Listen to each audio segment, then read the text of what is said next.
So, hello and welcome to Band of Bothers, the He-Man podcast. No.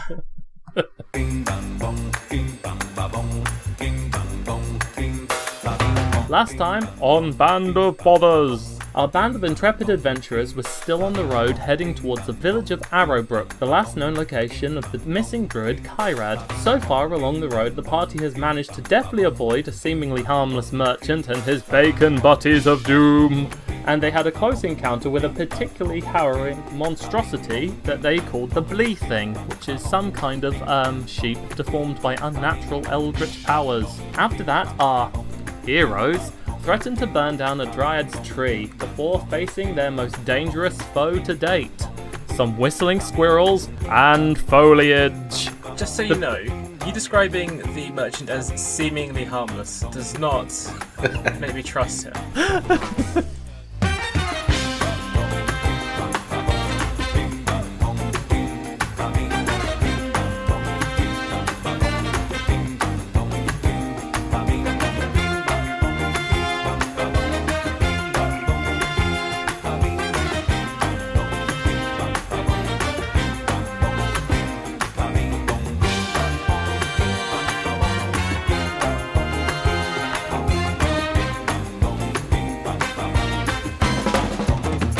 Okay, let's start properly this time. Good day and welcome to Band of Bothers, an actual play Pathfinder podcast. I am your host, Stephen, and in my life I have a dozen bothers a day, but my players aren't one of them, which probably means they aren't trying hard enough. Let's go around the virtual table and meet them all, shall we?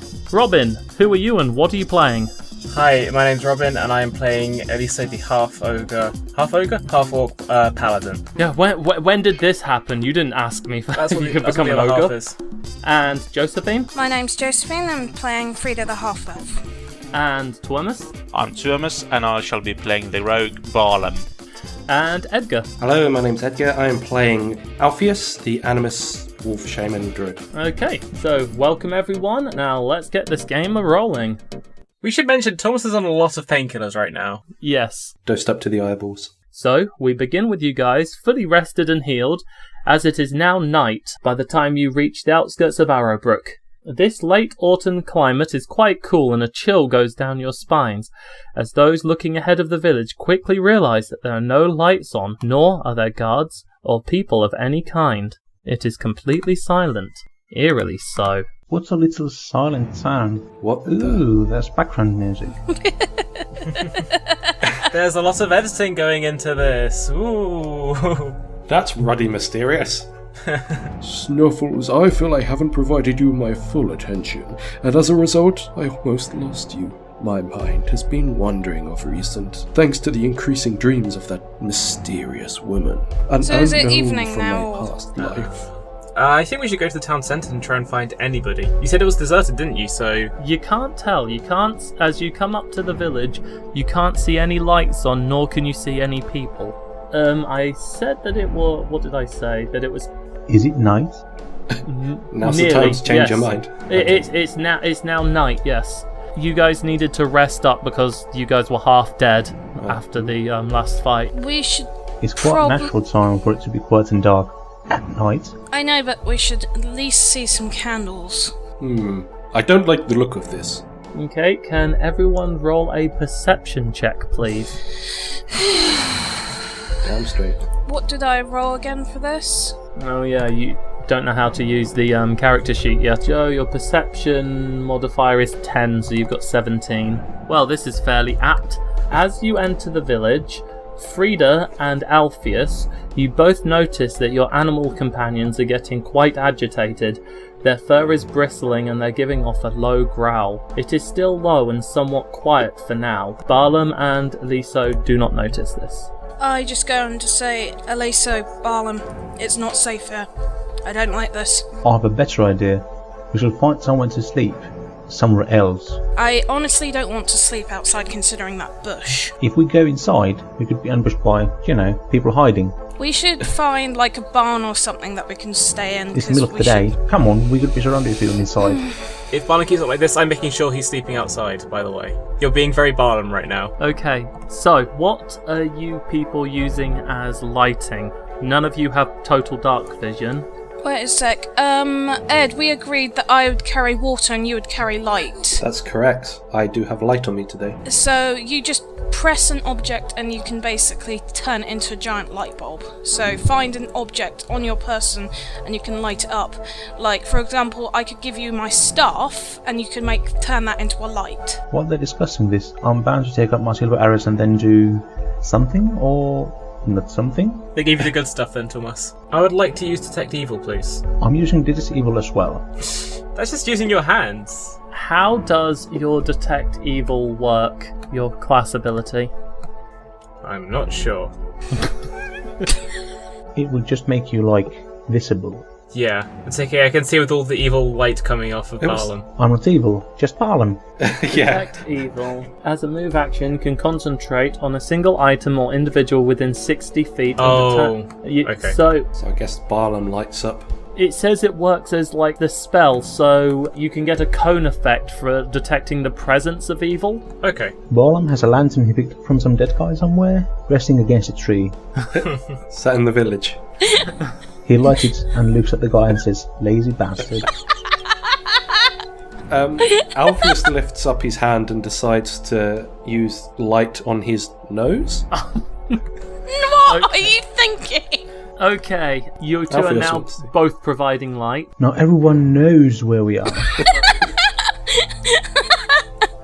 I give Alpheus, here's my staff. Can you light it up, please? Okay, you should see. Do we know what the light distance is of your lantern? Is it 20 feet, 40 feet, 30 feet? If I remember right, it was a bright light followed by some dim light. It's probably the same as the light spell, which is a 20-foot bright light and then an extra 20 foot of dim light below that. Okay, so I'm going to give you an aura as well. If you look on the map, you can currently see there's an aura around Alpheus, and there's going to be an aura around you. This is so that you two both know that you're the light sources. Actually, I just looked at the rules and it's 60 foot cone of light from my lantern. Okay, so now that the area is lit, I'm going to start revealing parts of the map. Alpheus says, Alpheus lit up my staff, so I have a light. Oh, I thought he lit up his nose. Well, his nose too, but I also asked my staff. It's a level 0 spell, so it should be free reign for You can only have one light spell active at any one time. Alpheus knows it is. You do know that means we have to shove a bag over your head if we have to hide. I've been in worse Yep. situations. He can dismiss it. Okay, so we've now got two sources of light. Can I continue? Okay. The village itself seems completely desolate and is in quite a state as well. You see barrels and carts are knocked over, broken and overturned. Windows are broken, doors are left wide open, and the animal companions are even more on edge than ever. Teapot's tail has now fully bristled out. You actually see, not too far from you, what appears to be a dead body lying on the floor, as well as another two further away. Did we come to this village for a reason? We came to inspect where Kyrad, one of the druids, had gone, as well as the lake incident. Is this village crucial to finding out those things? He came here last. Right, I was suggesting we leave here as soon as possible. I want to inspect the body to check how the person died. Are you sure? Ooh. Alpheus follows Eliso's lead with that. I will give my best wager to say that he was killed by zombification. He was killed not well, basically. Okay, you can make a check that you deem appropriate for performing an autopsy. So that would I think it would probably be heal?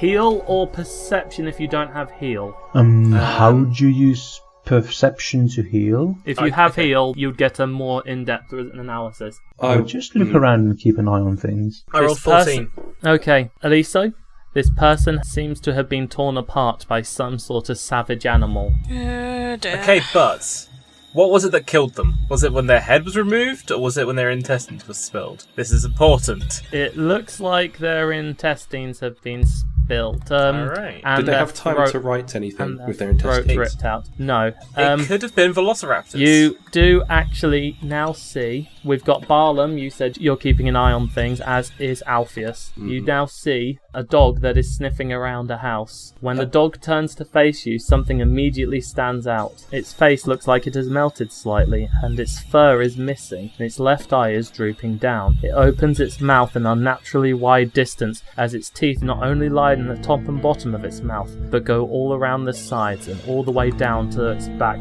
as it lets out a god-awful noise. With that, another dog appears. It is deformed as well, with a tentacle thrashing around its neck, as now both of them are closing in on you. I feel sick. I would like to make a handle animal check. I'd like to move as far away as I'm allowed. Based on the lighting, I'll now show you this much.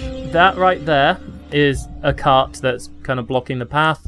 Behind it, those little circles are barrels. That mess there is meant to be just some rubble, a part of the building that is collapsed. And as you can see, there appear to be bodies everywhere. And a dead horse. And a dead horse, yes. So, the dogs are moving towards you guys, and they're moving aggressively. If you want to do something really quickly, like Aliso said, you want to try and make a handle animal check. Do we pull out? How much time do we have? It's something quick. You've already pulled away from the guy with the Rudolph-like nose. I'm hiding behind a shrubbery now. Okay, and I'm assuming you're also closing the lantern. Yes. Right. I'm slowly holding my hands up to try and keep them both at bay, keeping an eye on the pair of them as I make my way back to the cart so we can try and get out of here. No. Oh no. I'll let you pull back a bit. So let's say about there with Alpheus there. So okay. did you just fall face first in the mud, basically? Yes. Do you see around Alpheus there are 2 yellow auras, aren't there? Yeah. I assume that's the bright light and the dim light. Sort of yes, rays. it's so that you guys know what you can see and what you can't see. Essentially, with a 20-foot radius around Alpheus is normal light. You can see everything as if it were daytime. Another 20-foot radius beyond that is dim light. People with low light vision can see clearly. Those without, obviously, things will have cover. That also means that for Twermus, or Barlam in this case, you're trying to stealth whilst in bright light, and you've tried to hide yourself behind a shrub that is unfortunately not big enough for a full-grown human adult to hide behind. Maybe it might work for a child, but unfortunately, the rest, everyone can see you. Basically, I just make a really nice shadow. Yes, because of the light coming off of Alpheus's nose. Unfortunately, Aliso, your handle animal check doesn't seem to be affecting them at all. It's very possible that they aren't animals anymore. This Resident Evil 4, basically. Okay, can everyone please roll an initiative for me? I remember if you run up into the second floor of one of the houses nearby, there'll be a loaded shotgun on the wall. That's a Resident Evil 4 reference for those of you who didn't get it. I'm okay with this, except for the fact that now we have to face Plague Chainsaw Men. Oh, don't be ridiculous. Chainsaws haven't been invented. Chain of sickles. Joe, you need to roll, please. I already did. I got a nat 1. Oh, snap. What's your initiative modifier? Because you're fairly high on dex, aren't you? 3. 3, okay. And what about these abominations? They have a +1. 13 and 3. Oh, good. So, Barlam, you believe that you are perfectly hidden. Nothing can possibly see past your amazing hiding spot. Truly, you are a master of stealth at this moment. Aha. Whilst me and It is your Teapot are just turn. looking at you like, what are you doing? Barlam, you're up. About to move. 1, 2, 3, 4, here. And do some acrobatics of the doge there. Then use my bow to sneak attack the nearest creature. Okay, it is currently flat-footed. Are you using one of your silver bolts or your regular bolts? I'm using silver arrows. Silver arrow. Okay, that is a hit. You roll 6 damage and roll another 1d6 for sneak attack, please. There we go. 10 damage, please. 10 damage. Bloody hell. Despite his earlier abysmal performance hiding, when push comes to shove, he is an excellent marksman, and the silver arrow goes straight between its eyes, and the mutated monster dog drops dead with the single arrow. And then I stare in the distance to scare the others. Fantastic shot, well done. Thank you. Barlam is absolutely mind-bogglingly sure that he was able to one-shot it due to how well hidden he was. It was entirely due to how well hidden you were. That is correct. And that means, Alpheus, you're up. Sure. Because that dog on the left is now dead, we're gonna send Snuffles to the dog on the right. Okay. Three, four. You should be able to move him. Yeah. Can I... He's going to go straight for the dog with his jaws thrashing around and go straight for the neck of the dog with his bite. So I can't stop him from doing anything? No, you can't do anything right now. It's not your turn. Make the attack. Sure. Do you have Snuffles' stats right now? His bite is D20 plus 3, so I'm just going to roll. Yes, that sounds right. D20 plus 3. An 8 is unfortunately a miss. This is not going to happen again, damn it.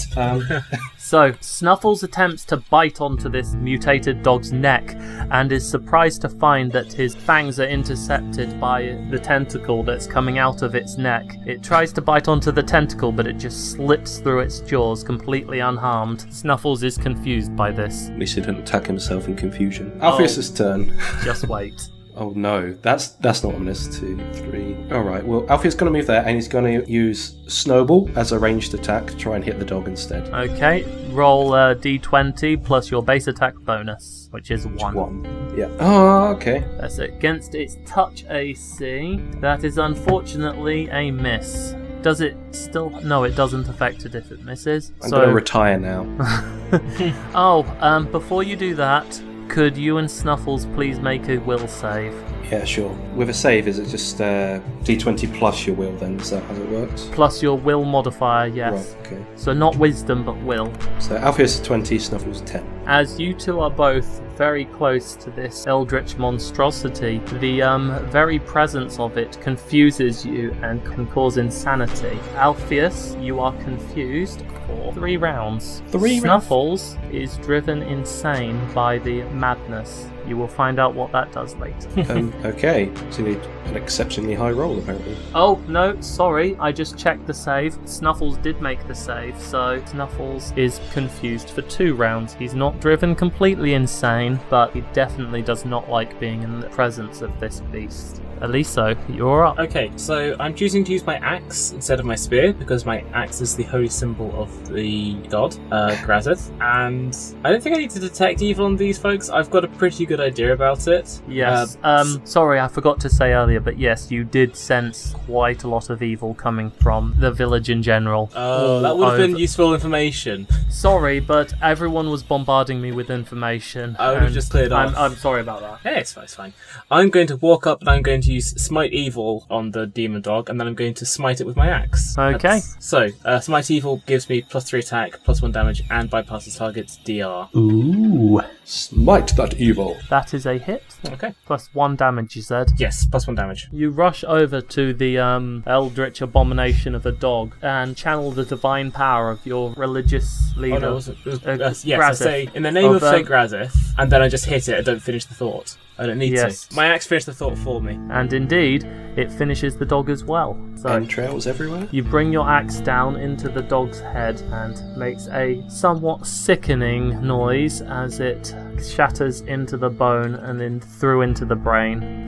Delightful sound. Alright. We are going to keep the initiative order up for the time being. Fortunately, Eliso, you killed it before its maddening presence could affect you, as the strength of your god kept you safe, which means Frida, with the 2 dogs being killed and a general feeling of dread, what will you do now? I'm just gonna go oversee what's going on with Snuffles and Alpheus. Okay, make a spellcraft check.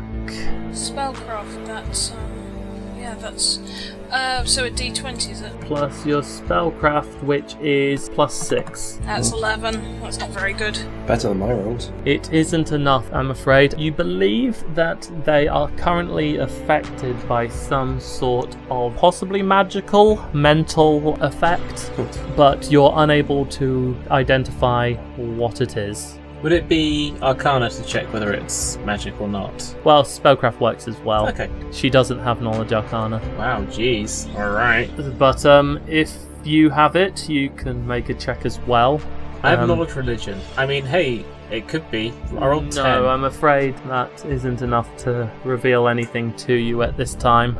I just say to Lisa, we should really buckle down inside somewhere till the morning. We can't leave in the darkness through those woods. It's going to be dangerous. You do hear now various sounds of animals and rustling all around you, coming behind you amongst the trees to the distance where the lake is, and from the village itself. I like the idea of waiting until morning. How does everybody else feel about that? Wait until morning? Here? Well, I'm saying that we should buckle down in any kind of building and just hide, because the woods are going to be much more dangerous in the night. Absolutely. I think if we try to leave the town, we're just going to get picked off by the creatures. I think we pick one of these buildings here, make our way inside, barricade the door, and wait till the sun comes up. That sounds way too convenient for any murderous forces that could stay about to kill us. I would like to see your idea. I'm about to tell you. What and the sky? Whilst you're talking, can you make another perception check, please? Does Alpheus get one as well? I mean, is he still confused? Roll a d100. Such scare. Very Alpheus. 37. Wow. You do nothing but babble incoherently. So, no, you can't make a perception check at this time. It's babysitting all over again. All of you rolled high enough. I'm just going to reveal a bit more of the area. As you see now, more mutant animals are moving in. A cat and another cat. No, it's a bleething. No. Brethren! No, it's not brethren. It's enemytheren. It's a total opposite of. So, There's more of them. you've now spotted this. Barlam, you were saying? I apologise for interrupting. Don't be, because I'm done with these. Yeah, what my plan was to get out of the centre of the village and make a sturdy camp elsewhere. As I said, we need to bunker down. You now see all manner of horrors, all twisted into deformed mockeries of what they once were. Truly abominations of nature, and they are everywhere.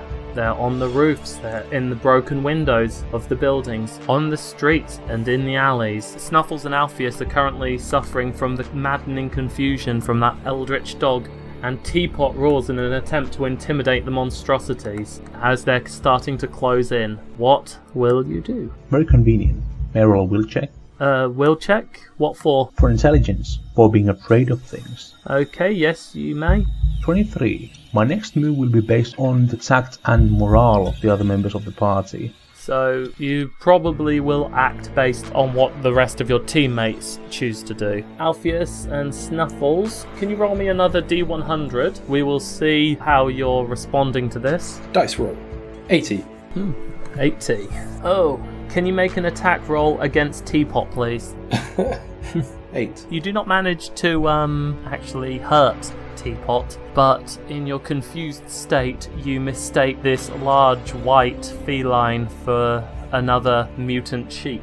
So in your panicked frenzy, you swing at her. Die, bleething! So, Frida and Eliso, it seems to be down to you. Alpheus is in no state to decide what anything is, and Barlam has stated that he will do whatever the party deems appropriate. There's too much here. Okay, Eliso, we need to tie up Alpheus, who's clearly out of his mind. I think we're going to have to leave.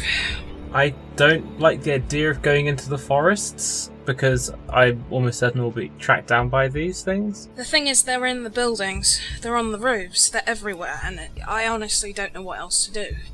I would say bunker down, but we're surrounded. Well, you know what this looks like. It looks like it's time for a skill check challenge. Pudding. I was just about to say that Barlam will run through the town, whether the others choose to stay or not. Alright, from where you can see, considering they seem to be coming out from the trees, going straight north, over that is probably the quickest path to safety. So climb over the cart and the barrel.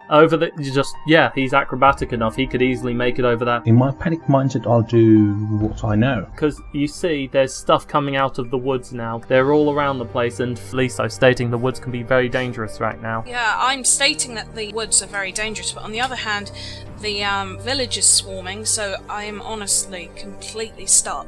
I should use acrobatics to run after the broken cart and parkour into the town. Yep, you'll get over that, no problem. You hear the dreaded "ah" hoo hoo hoo noise from Barlam.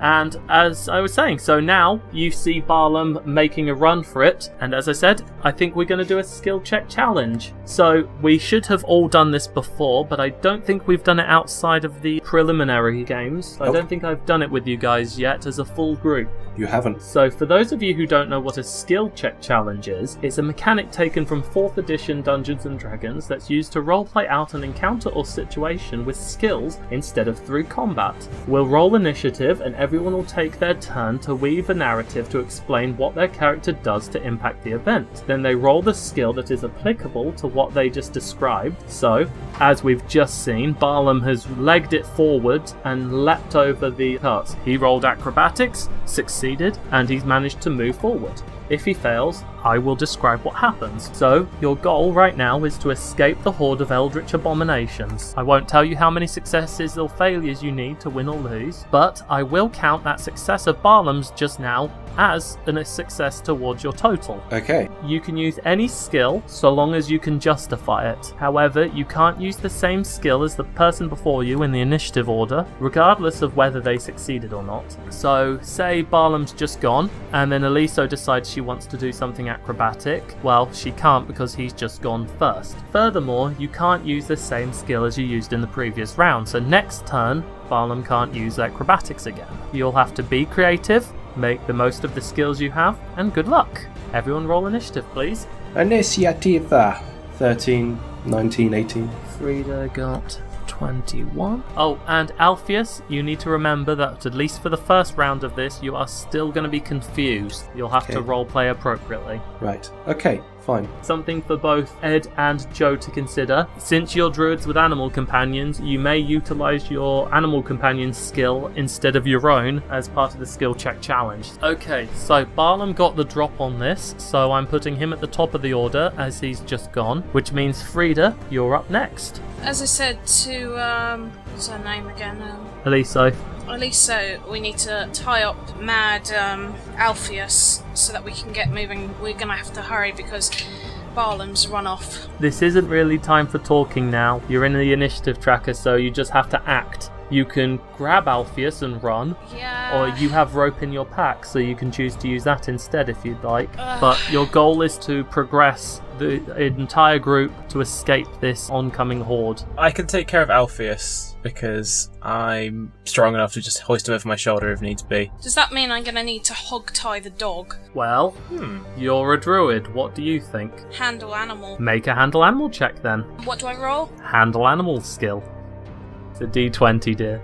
So you have a +5 on that. So, Frida, I take it you're going to try and get Snuffles to come too, and are you going to follow Barlam? Have him Yes, run with I'm you? going to follow Barlam. We're going to basically be running now and following Barlam. You successfully managed to goad Snuffles into following you. He's still not 100% sure what's going on and he's not very happy, but he's willing to follow you. So, you move forward with both the animals. Sorry about that, Ed, but Joe now has your dog. And you carry on, which means, Alpheus, you're up. Please roll me a D100, please. Time to roll the golf ball. 49. 49. Okay. I'm afraid the confusion causes you to do nothing but babble incoherently. Oh, so I can't even use a skill. Not even a skill that's like totally not worthwhile. If you can justify it, go ahead. Tell me what you've got in mind. Okay, since Alpheus is still confused then. Confused especially by his light up nose, he starts sort of booping it so it causes some kind of like disco light type of effect. and it soon makes him start doing his performance skill, which is in dancing. So he starts dancing to his own disco lighting. Okay. Okay. There we go, 17. Yeah. He has performance dance. A dancing doge, okay. So, Barlam, you'll definitely see the light flashing on and off like a rave. Aliso, you're right there, so you definitely see it as Alpheus is now raving. He's dancing away, doing a jig, and the eldritch animals seem to pause for a moment. Not entirely sure what to think or do about this. he might have bought you some time, or it might have done nothing. It's kind of hard to say. Sure. Deliso, you're up. It's going to be my turn. Alright, so there are strange beasts crowding around us. I know for a fact that they've got nefarious thoughts and are going to presumably disembowel us and then eat us. Maybe not even in that order. And I'm stuck with the dog-headed druid who's having a lot of fun booping his own snoot. So I'm going to intimidate him to get him to start running. Oh, okay. Wait, what are you doing? Intimidating. Intimidating Yeah, him? I'm just screaming at him until he starts moving. This has gone overboard. Let's do the total party kill. Okay, I should bring up, I talked about this in the tutorial lesson with Ed and Joe about hero points, but Robin, I don't think I've talked to you about it yet. Everyone has 1 hero point, which you can use to either re-roll, add +4 to a roll after rolling it, +8 to a roll before rolling it, or to make a second action, so like an entirely new action. Oh, With okay. your current check, you failed, but I'm gonna say not by much. I would like to add +4 to my roll in that case. Alright, with your newly boosted Intimidate check, you manage to frighten the life out of Alpheus and Ooh. get him to start going following everyone else. So the whole lot of you move forward, and Alpheus is running away, but still probably doing a little bit of a jig in the process. Yeah. So certainly... Foxtrot. Oh my god. You've been like a doge trot. Yeah. Okay, so Barlam, you're up. There is a dead body in front of you and some crates. The rest of the party is moving up pretty much parallel to where you are now. Okay, as the other guys NC with the chaos. Actually, I didn't jump over the whole wagon thing and barrel earlier, but I landed on a barrel that was resting inside and thus rode it to where I am now. Yes, that's fine, I'll allow that. So I'll use ride to get to the next stack of crates. Very good. I would technically say that's an acrobatic check, but I'm going to allow this because Surely it's right. Yeah. It doesn't have a saddle. it's technically you're doing an acrobatic maneuver. You don't But have like I said, I'm going to allow it because of the sheer audacity of it. There's no stirrups on it. Have you ever seen lumberjacks ride lumber? Like I said, I'm allowing it. It's fine. Anyway, I run on the barrel like a lumberjack and I get 18. God damn it. That is a success. And once I reach the stack of crates, I say, oh my deity, what did I just do? Do you currently have your lantern lit, like, open? I had it covered with my hand during my actions. You closed it when you tried to stealth. Actually, no, you probably didn't, considering that failed. No, I'd say that I did close it during this time. Okay. Is it open at this time? I'll have opened it to see what my friends were. Okay. Did you guys see that? You now see the town centre, which again has more bodies. There is what looks like a well, and interestingly, there is a building, what looks like the town hall of some sort, and it is completely surrounded by a huge wall of thorns and ivy, except for the doorway. Oh, the druid's there. It looks like it might be quite a well fortified position, actually. Well, is there a well nearby? Yes, there is a well there. A well-fortified well. So, Frida, you're up. Well done. I'm just following Barlam. To the left of you, there looks like someone tried to take their belongings with them and drop them. Basically, it's a pile of clothes and personal belongings, Pretty so close. that it's not really much to hinder your movement. Up directly ahead is a pile of rocks and rubble and like parts of the building that's caved in. That's going to be harder to get over, but it does come from the building to the side, so that you could possibly scramble through the broken building to catch up to Barlam or go around. You need to utilize a skill, so what would you like to do? Let's check skills there. Any skill that you want to roll, if you can justify it. Oh my gosh, my climb is -4. Yeah. Joe, any skill that you've got high. I just used ride to ride a barrel. Yep. Yeah, I'm reading them at the moment. You can handle an animal to do something. She already did use handle animal. A shame. She could have rode the lion or something. Her primary skills now are perception, knowledge, nature, and I survival. don't even have points in escape artist. She could use perception to perceive the best or optimum route to catch up to me. Yes, she could. Yeah, I guess that's Good idea. Perception then. Okay, you've got a +10 in that. So you are using your perception to, guide your teammates who are all around you to catch up to Barlam and potentially Yes. get to safety. Yes. Okay, you have succeeded with that. So I am going to allow you all now to have caught up.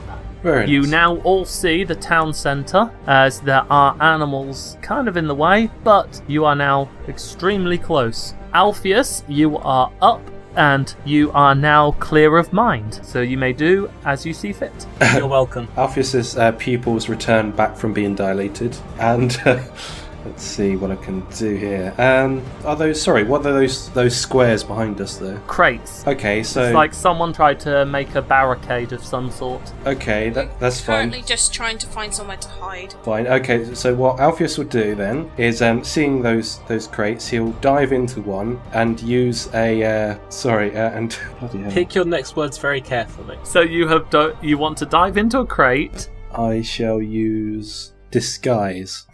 What? I shall disguise myself in a crate. And how will this help you and the party members get to safety? I don't know, man. I'll just bash the bottom out of the crate and then pretend to walk as a crate. Yeah. Oh, great. Oh, crate. You're not in Metal Gear. As funny as it is, it doesn't sound like that's going to help you guys get to the God damn it. safety. I thought we were allowed to come up with creative and dumb things. Can, but again, it needs to still help towards your ultimate Well, goal. what I can do is I can do that and then maybe like run out in front to try and lure anyone to the crate. I don't know. You want to try and use yourself as like a human Lore. body, like a human meat shield, but instead more of a crate shield. Yeah. Oh, great. So you're gonna use it to essentially give yourself armor to try and Yeah, anything that could potentially, attack Help- or just help draw protect something your to allies. myself. Yeah. It is the dumbest thing I've ever heard. It would never work, and I'm going to allow it.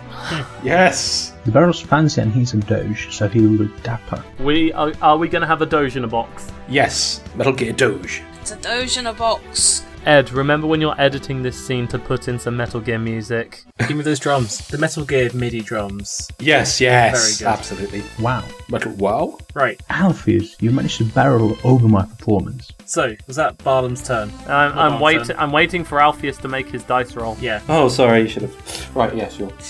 Is your disguise skill even any good? Let's find out. Good enough. Oh my god! 20. Okay, so despite all odds, in spite of any logical or rational or reasonable thoughts, it seems to work! Yes. You see Alpheus leap into a crate, kick the bottom of it out, hoist it up. You know how in cartoons when a guy loses his clothes, he winds up wearing nothing but a barrel with like long johns holding it up? It's kind of like that. And he's gonna shuffle forwards straight to where that blee thing and the dog is, and they are going to attack. And unfortunately, they are unable to get through the wooden defences. Yes. Great job. Allowing... And it constitutes as a right barrel of laughs. Yeah. Would you say he did a barrel roll? Anyway, moving on. That is actually the final success you guys needed. I think Alpheus is Jackie Chan who jumps into barrels pitting himself against minis. I make a diplomacy roll to sort of talk to the director beforehand and say, look, this is a great opportunity for my stunt team here. If we put some pyro up around the building and maybe put the doors on explosives, then I can jump my way through it and blow the doors off its hinges entirely and look great. You're all running now across the town centre towards the building that is wrapped in thorns. You see the thorns that were barely covering the front door move aside as the doors open as a, what does he look like? Where's my description of him? Oh, I Yeah. trust this. As an elfish looking male with long black hair tied back into a ponytail opens the doors. He's wearing green clothes that look like a mix of traveller's garbs and traditional druidic robes. He's holding a staff and shouts for you. Get over here quickly, he yells. He has long black hair slicked back into a pompadour. I'm so glad you managed to kill these creatures. This is where you guys were running towards. So he's opened the door for you. And Alpheus, as you're now trying to waddle along with the barrel, Yeah. The monsters are now starting to move in on you. Okay. You see that the man steps out, prepares a spell, and manages to strike 2 of them with a lightning bolt, killing one and pushing the other one back, and a badger rushes forward and scares off the sheep, giving you enough time to pull forward and get into the building alongside him. Excellent. A badger? A badger. And the badger then rushes in straight after you. He slams the door shut, and you see from the windows as the vines wrap around the building, blocking the doorway and completely enclosing you all in. So did you say a badger runs in and closes the door? No, the badger runs in, and then the elf closes the door. Oh, what's the badger's name? Oh yeah, technically I should. Yes, know- you recognise him immediately, Joe. So when you were running towards and you saw the door open, you knew right away that this was Kyrad, the druid that you're looking for. Oh, thank goodness. You have our thanks. What's the badger's name? I meant to know. So what's its name? I didn't give it a name. Use a random name generator. Badger name generator. You're resisting? This is part of the fun of D&D. You do skill checks, you kill monsters, you name badgers. None of this name generator stuff. You need to have a bloody name ready. It's the first thing players do with any encounter. Then go, what's its name then? Call the badger Pappy. Pappy? It's a cute name. I Just agree. use a name generator. No, Pappy's good. No, it's not a good name, no. Yes, it is. No. We're not wasting any more time on deciding the badger's name. It's Pappy. Just Cool. use a name generator. The name generators are coming up with garbage. Then just call it Nettles. No, Pappy. Happy Pappy. There's nothing Yes! wrong with Pappy. Let's It's gonna move be on. named after plants. It's a druid. Call it Nope. something like. No, I like the name Pappy. That's what we're calling it. Yeah. Yay. You have our thanks, good sir. Well, just thank the saints we managed to get you into safety. You sure picked a hell of a time to visit Arrowbrook. You sure picked a hell of a place to, meet. We came here actually in search of Kyrad. Are you he? Yes, it's Kyrad. Ooh. He sits down on one knee and is scratching the badger behind the ears and says, "Oh, you're cute. What's your name?"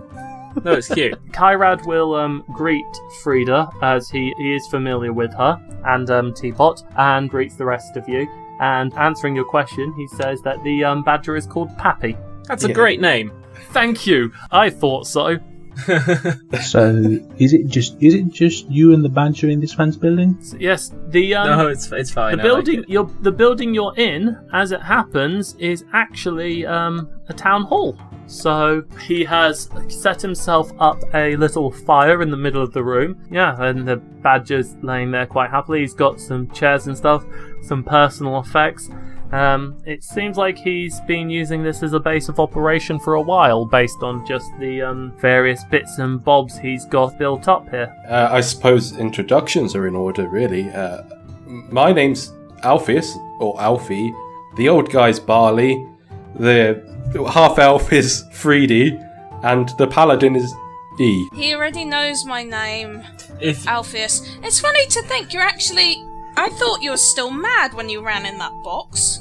There's a fine line between genius and madness. Wiser words have never been spoken. he was thinking outside the box by ironically thinking inside the box. As Frida here already knows, I am Kyrad Willowsong. Willowsong. And why the heck did you lot come here? Don't you know that Arrowbrook's been completely evacuated? Actually, Atten said he hadn't heard from you in quite some time and was concerned. That's why he sent me. He kind of sighs and just massages his temple a bit. It's like, yes, he is prone to worry, that one. Yes, I must admit it was a lot worse than I thought it would be. I mean, we heard rumours that there had been some kind of terrible incidents going up here. We have ventured far from the maddening menagerie of bully things and bushes, all in search of their twisted transformation.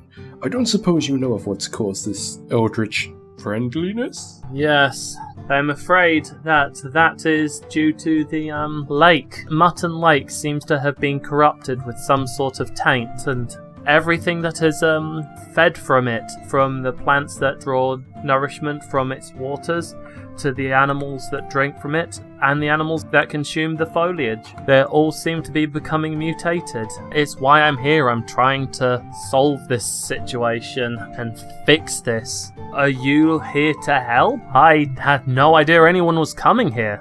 I thought I was doing this by myself. Well, Atten sent me to help you and find out what's going on. I should really report back to him, but of course I will help where I can. Yes, you'd need to head to one of the cities to be able to send a message back. I'm afraid I've been kind of tied up around here, haven't been able to make it to Bathmont or Mutton Chop in quite some time. I can see why.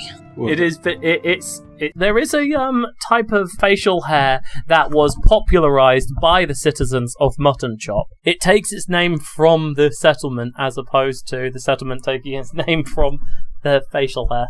Funnily enough, everybody in Mutton Chop has got wax moustaches. It's weird. It's the best.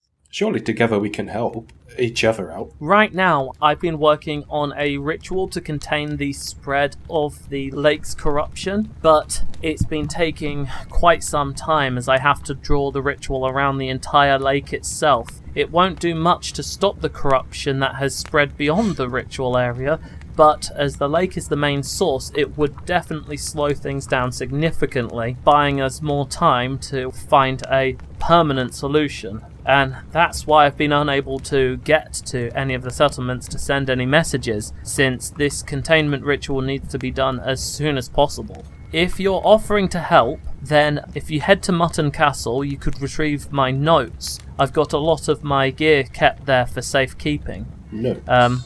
You'll be able to go through all my research that I've done at the time, and perhaps between the four of you, you might be able to come up with some sort of solution that I have yet to consider. Of course, I have various trinkets and weaponry, which, if you're helping, you'll be free to take. So it seems in order to help we need to go to this castle. The castle is where all of my belongings that I didn't need for this ritual are. That is also where all of the inhabitants of Arrowbrook are currently residing, as well as what guards and mercenaries and militia we could get together to help keep everyone safe. With those notes, perchance, did you have any of the... I know it seems trivial now, but it's important to me. Did you have any of the names that may have been at the Finnegan Cider Festival a while back? The Cider Festival? Why, yes, I took those documents. That was quite a while ago. Yes, I was trying to investigate the wizard whose tower is on the other side of the lake, in case he's tied to this somehow. But Right. the mages of Elderspell wouldn't help me unless I knew his name, and alas, I've been unable to get back to Elderspell because I got caught up in evacuating Arrowbrook as soon as I got back here. And yeah, that paperwork is at the castle along with everything else. Fair enough, thank you. It doesn't say anything further about that to Kyrad. Yep. How will we leave this town then? We should probably wait till morning. It'll probably be easier to leave. Yes, it is definitely safer to travel during the day. There's enough room in here. You'll be able to rest. I've got some food, though not enough for this many people, but I'm sure we could whip something We've got up. food with us, so we should be fine. Do we still have venison? I mean, you guys have been travelling for a week. There's technically 6 of you. It would be very salty. It might not be very good anymore, but I imagine there's still some left. Then we would have, like, some stew meat and potatoes and vegetables and stuff. That's what I wanted to hear. We would have some kind of piss poor stew. Hopefully no actual piss in it. You're in heaven. We are travelling with 2.5 dogs. No? 2.5 animals, I guess. You look suspiciously comfortable in such a horrible area. Speaking of paranoia, I would like to detect evil again on him, please. Yeah, detect evil shows nothing. That's I just exactly say what he wanted to Barlam, I've known him many years. He's fine. We can't even be sure this is the same person, you know? Could be somebody that looks very much like him. The actual fella could be tied with rope and stuffed into a treasure chest somewhere in the bottom of a castle. Whilst you guys are, Alpheus is just kind of a little bit suspicious himself. He's just sniffing Kyrad with his nose just to make sure he can just keep the scent in case, I don't know, if they came back later, it was a different guy or something else changed. Doesn't it seem a little bit fishy to you? A little bit. Kyrad should know how to handle something like this. It's exactly what the imposter wants you to think. He smells like smoke and plants. I think he likes to smoke a bit. Oh. Or it might be the fireplace. He's a druid, you're saying? You're saying he smells like a druid? Yeah. If you guys want to make any sense motive checks, you're welcome to. I rolled 21. Okay, so what exactly are you trying to figure out here? I feel like he's withholding some information. I'm not sure what it is that he's not telling the truth about. I just feel like there's something that he's not telling us. I didn't think people would be suspicious. I was just like, I'm not quite sure what to say here. Let me think. Basically, how can a guy survive on his own in all of this for so long? Well, I guess he could have used crate water, for his own water, and I don't know, a stemiousness for food. With your sense motive check, whilst you think it's plausible that he could have been corrupted, he doesn't show any signs of it. So it's both plausible that he could have survived here on his own, and it's plausible that he could have been corrupted. At least so. He probably knows a lot of the nature of this corruption and how it works, and the kind of mechanical side of it, the magical side of it, all that. You haven't really asked about that, so whether he's withholding it or not, it's kind of hard to say. I mean, he's just met you guys.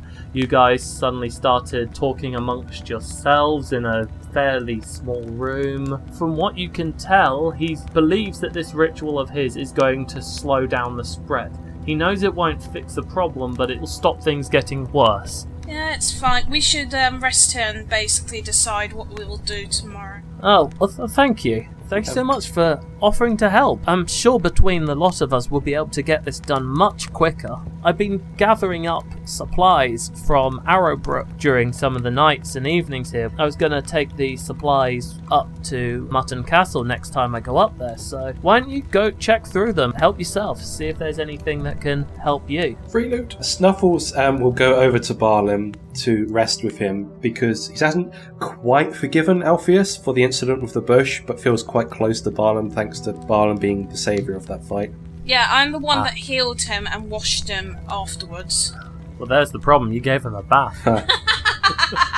Well, he's a white wolf and I was covered in blood and yeah. Well, now he's a red wolf, clearly. I washed him, so it shouldn't be pink anymore.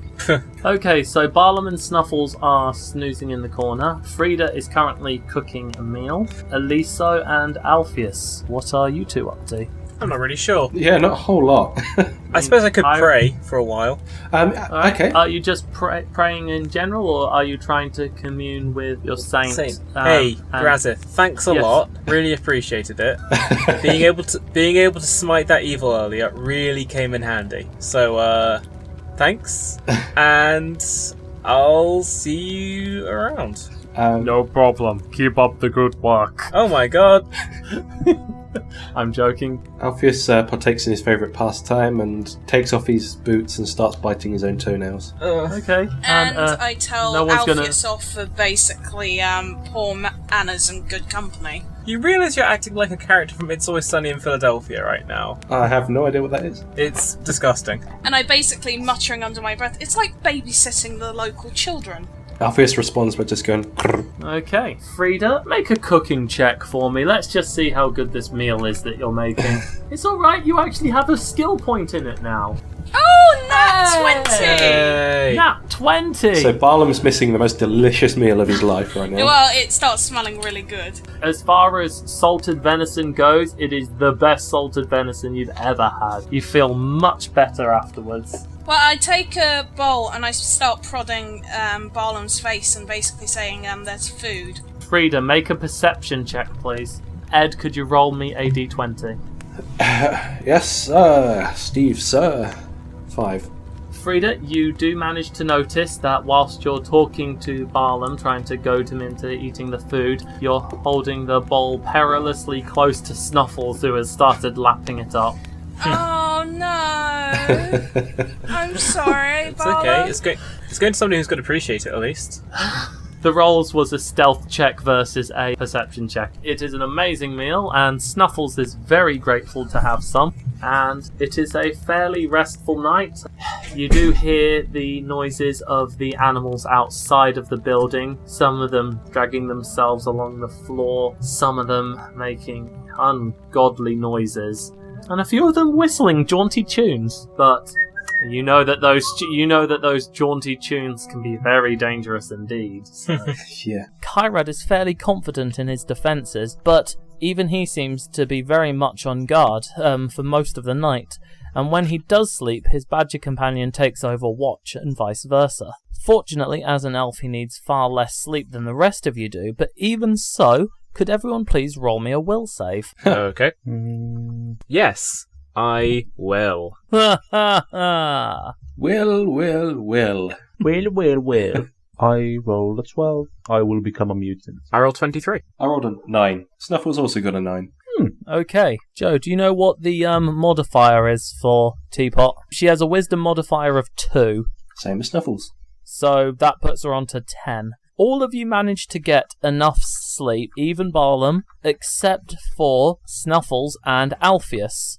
Oh, You were unable to get a full night of rest, as every time you settled down you would hear some deep-laboured breathing and skittering around on the roof, or the horrible eerie whistling from the village, and other sounds all around you. You and Snuffles are both fatigued until you manage to get a proper night's rest. For everyone's reference, when you're fatigued, your character can't run or charge, and you take a -2 penalty to strength and dexterity. Doing anything that would normally cause fatigue causes you to become exhausted, which adds further penalties. wow. Okay. So everyone manages to sleep quite comfortably except for the 2 dogs.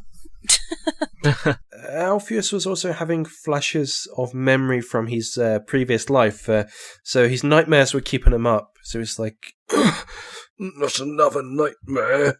I dreamt of her again.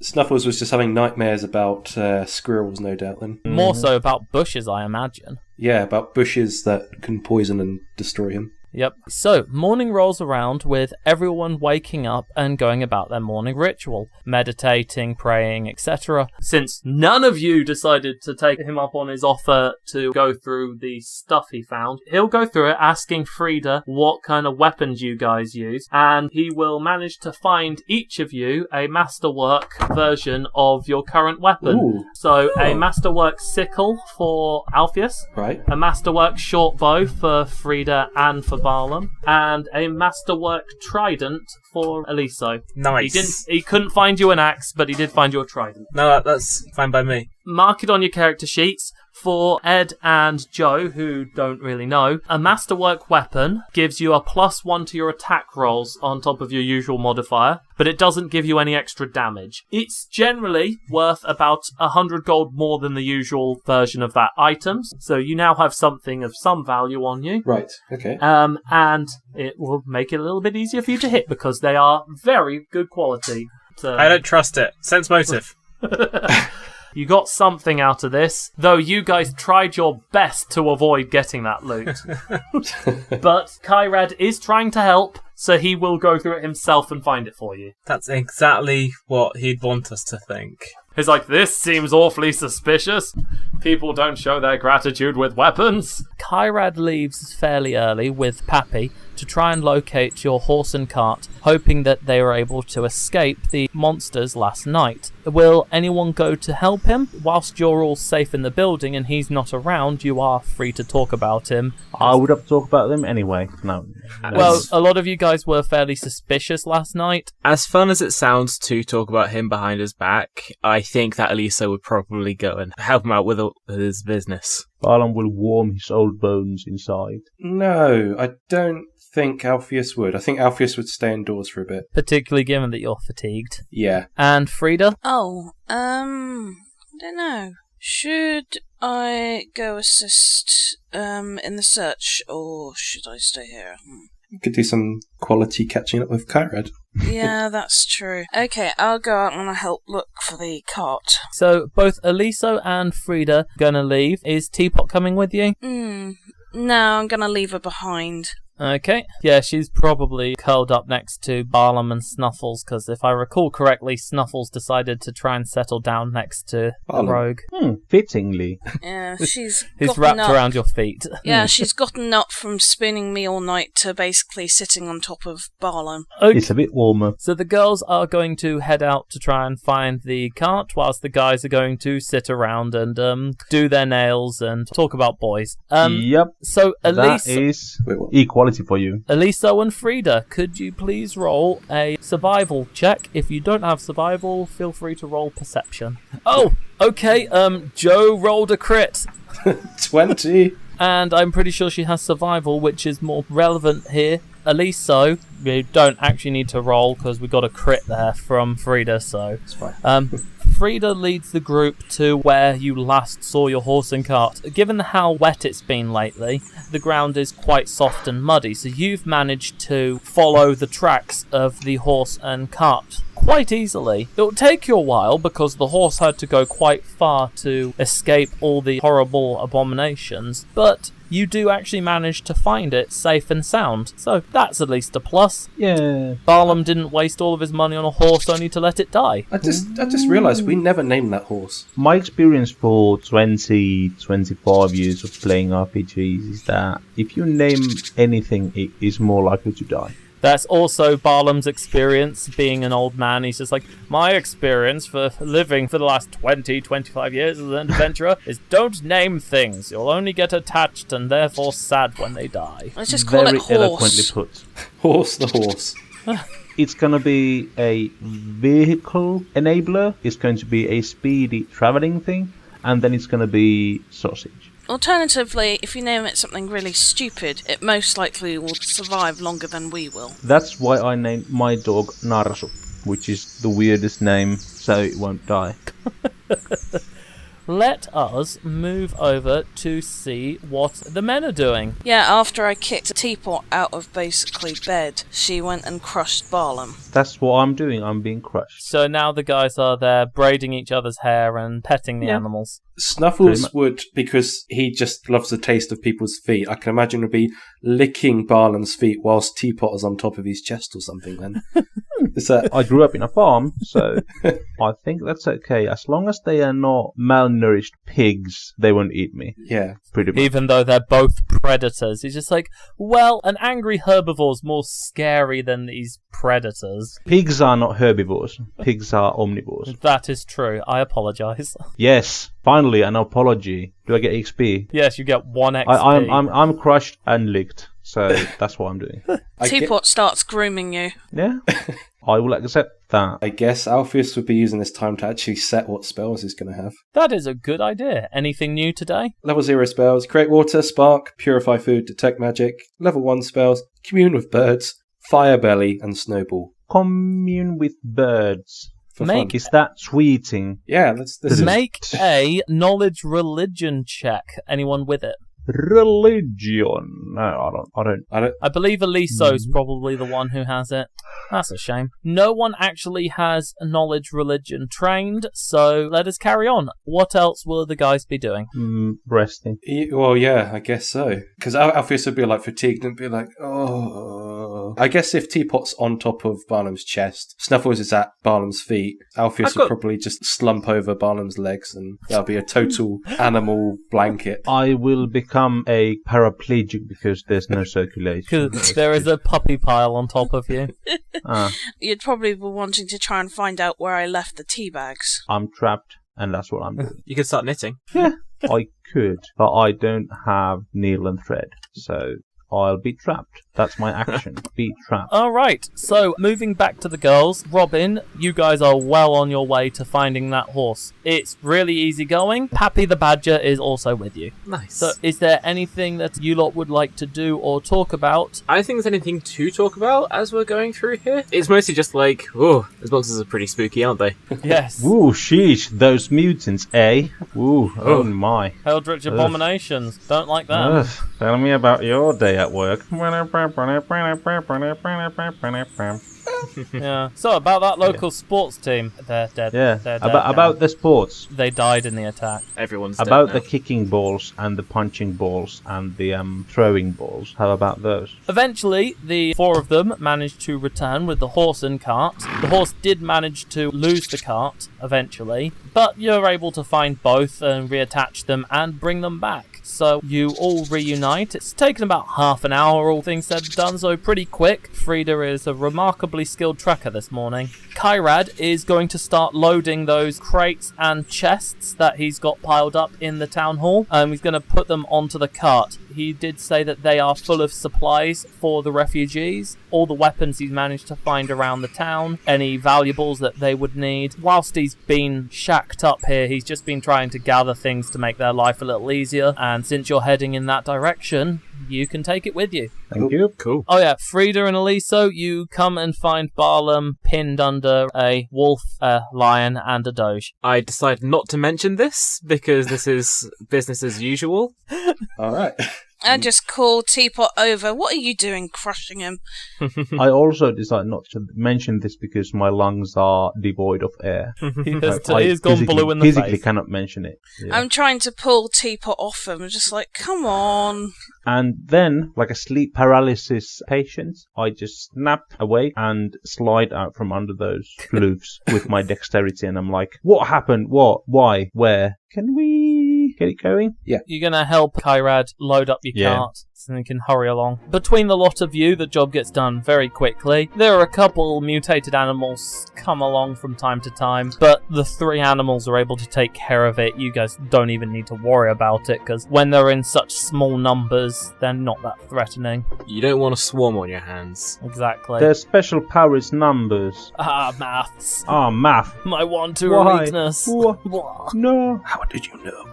The cart is eventually fully loaded, and you're ready to get going. Kyrad Road trip. And Kyrad escorts you to the edge of the village, where there is a road heading westwards. And he says to you, alright, to get to Mutton Castle, you need to follow this road, and when you get to the fork in the road, you head southwest. There should be a sign, but who knows if it's there anymore.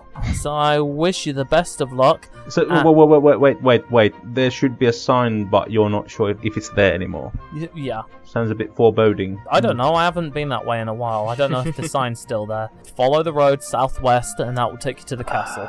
Okay. So we could very much be on the wrong path. Well, look, if after a day of travel you don't see a castle, then you've gone the wrong way. If you find yourself at the town of Mutton Chop, you've gone the wrong way. Fine. So yeah. Best of luck. I'll keep in contact with you as I continue my ritual. How? Animal messenger. What kind of animals should we expect, like, outside of mutated ones? Probably birds. Yes, I'll be sure to contact the other druids and inform them what's going on. Thank you. You have our thanks in that case. Let us go. This is getting almost too awkward. Let's go. I agree. You head off and he waves you goodbye. Bye. As you travel further away, he remembers something at the last minute and tries to shout out to you. Could you just roll a perception check to see if anyone hears him? Oh, well, I definitely didn't.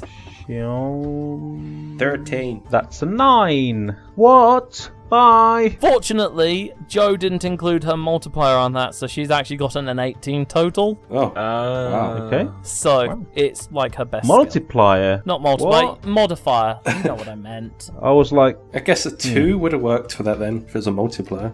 2 times 9. Yes. Huh. Frida, you're the only one who's able to hear, as you've travelled away, that he shouts out for you to keep your eyes out for the golden owl, that she's working on fixing the lake and she'll be able to help you. I mentioned this to the team. They said something about a golden owl and said someone with a golden owl is trying to help this situation and to keep a lookout. Owls? I'll be sure to do that.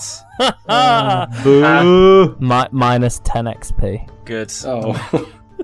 Is the owl's name Charles? Charles was a normal barn owl. I urged the horses to greater speed.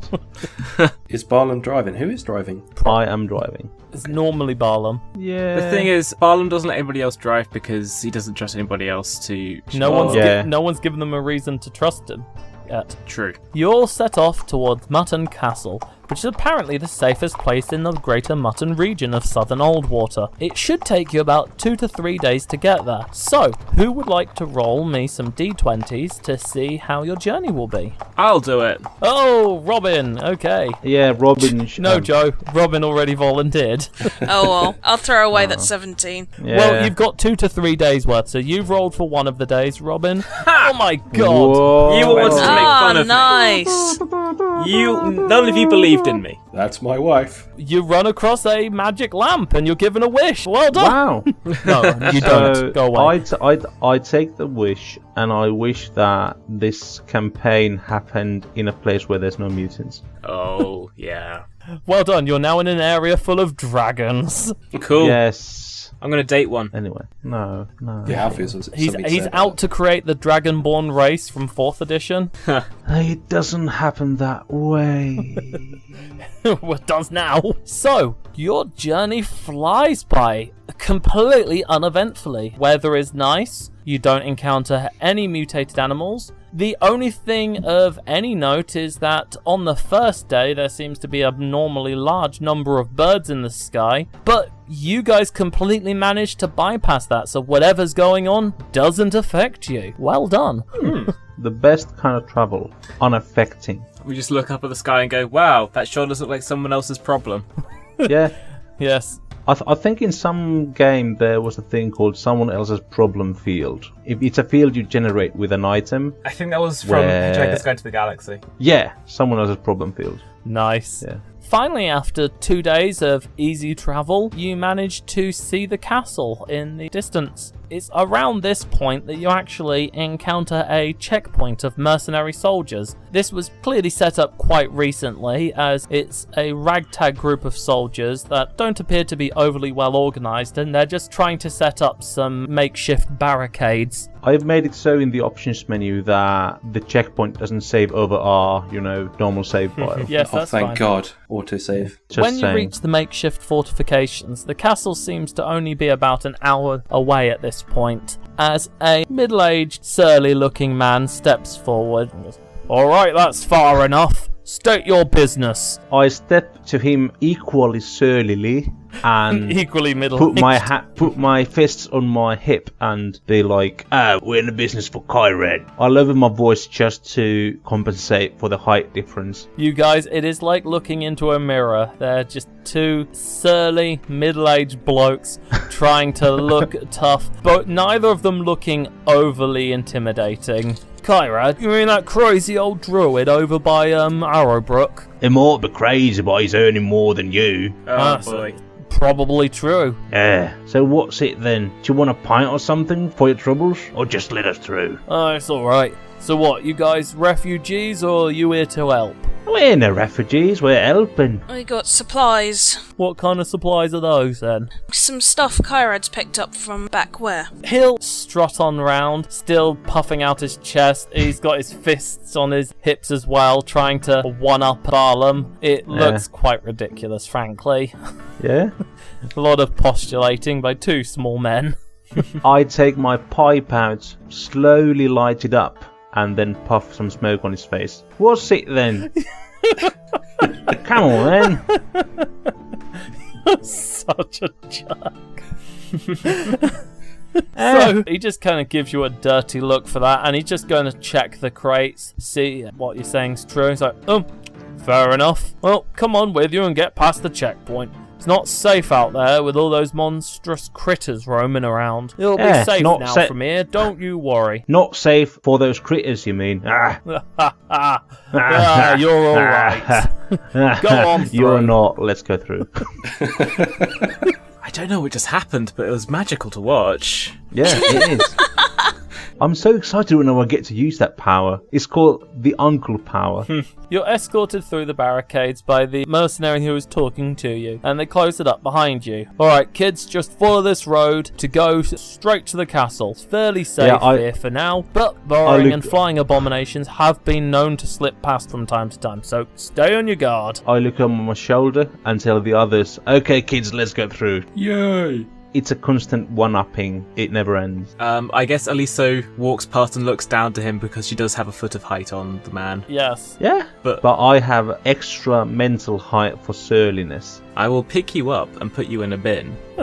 In a bin? She'll throw you through a glass of window. Now, you've just got an hour to go. He said that to stay on your guard, so can someone roll me one final d20 just to see what happens? Why? Oh, you are notorious for bad rolls. Why did you do that? I'm glad I didn't take responsibility on that one. Yay, I rolled a 2. So, despite the fact that for the last 2 days you've been travelling essentially within the most corrupted and highly dangerous area of the lake, and now that you've finally gotten to a safe place where the corruption hasn't spread yet, and that there are plenty of guards and they're setting up barricades, only now do you manage to find something. Right as you guys are travelling down the road, your horse suddenly jolts and seems to get very spooked.